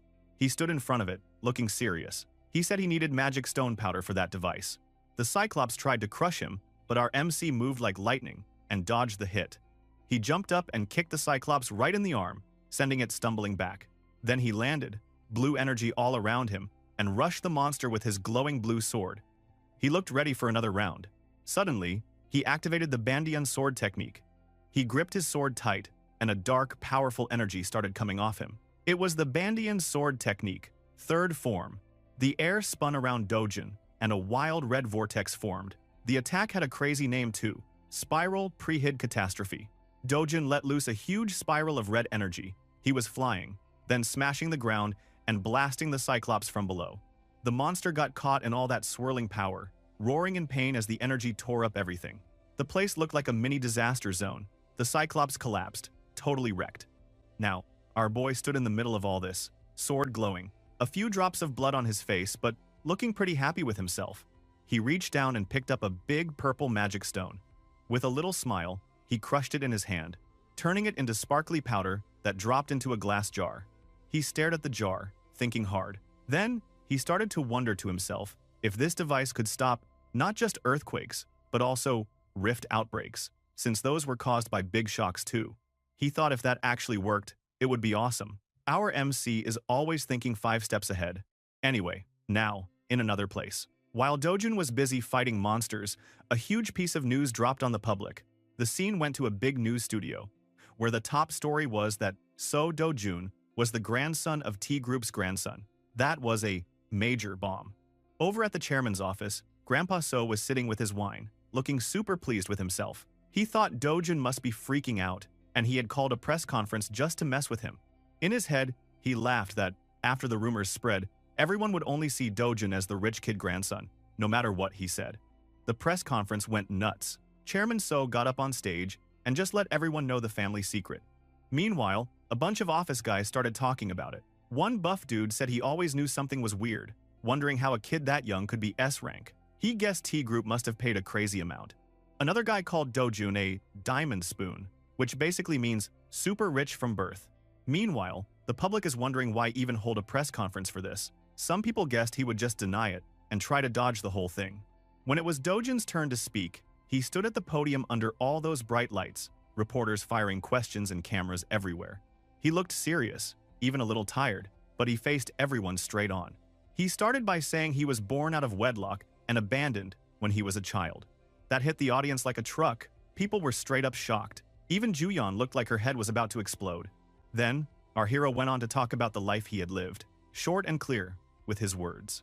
Even the people who didn't trust him started to change their minds when they saw all the proof. School records, photos from his old days, even interviews with his old part-time job bosses. A burger shop owner was smiling on TV, saying good things about him. People online started leaving wild comments, calling Dojun a legend, and even saying they wanted to marry him. Sympathy for him just kept growing. But get this, while everyone was feeling bad for our hero, T Group's stock price, which was rising before, suddenly dropped 30% in one shot. Bro, that's brutal. It makes Grandpa So clutch his head, looking totally destroyed. Yeah, his plan totally backfired.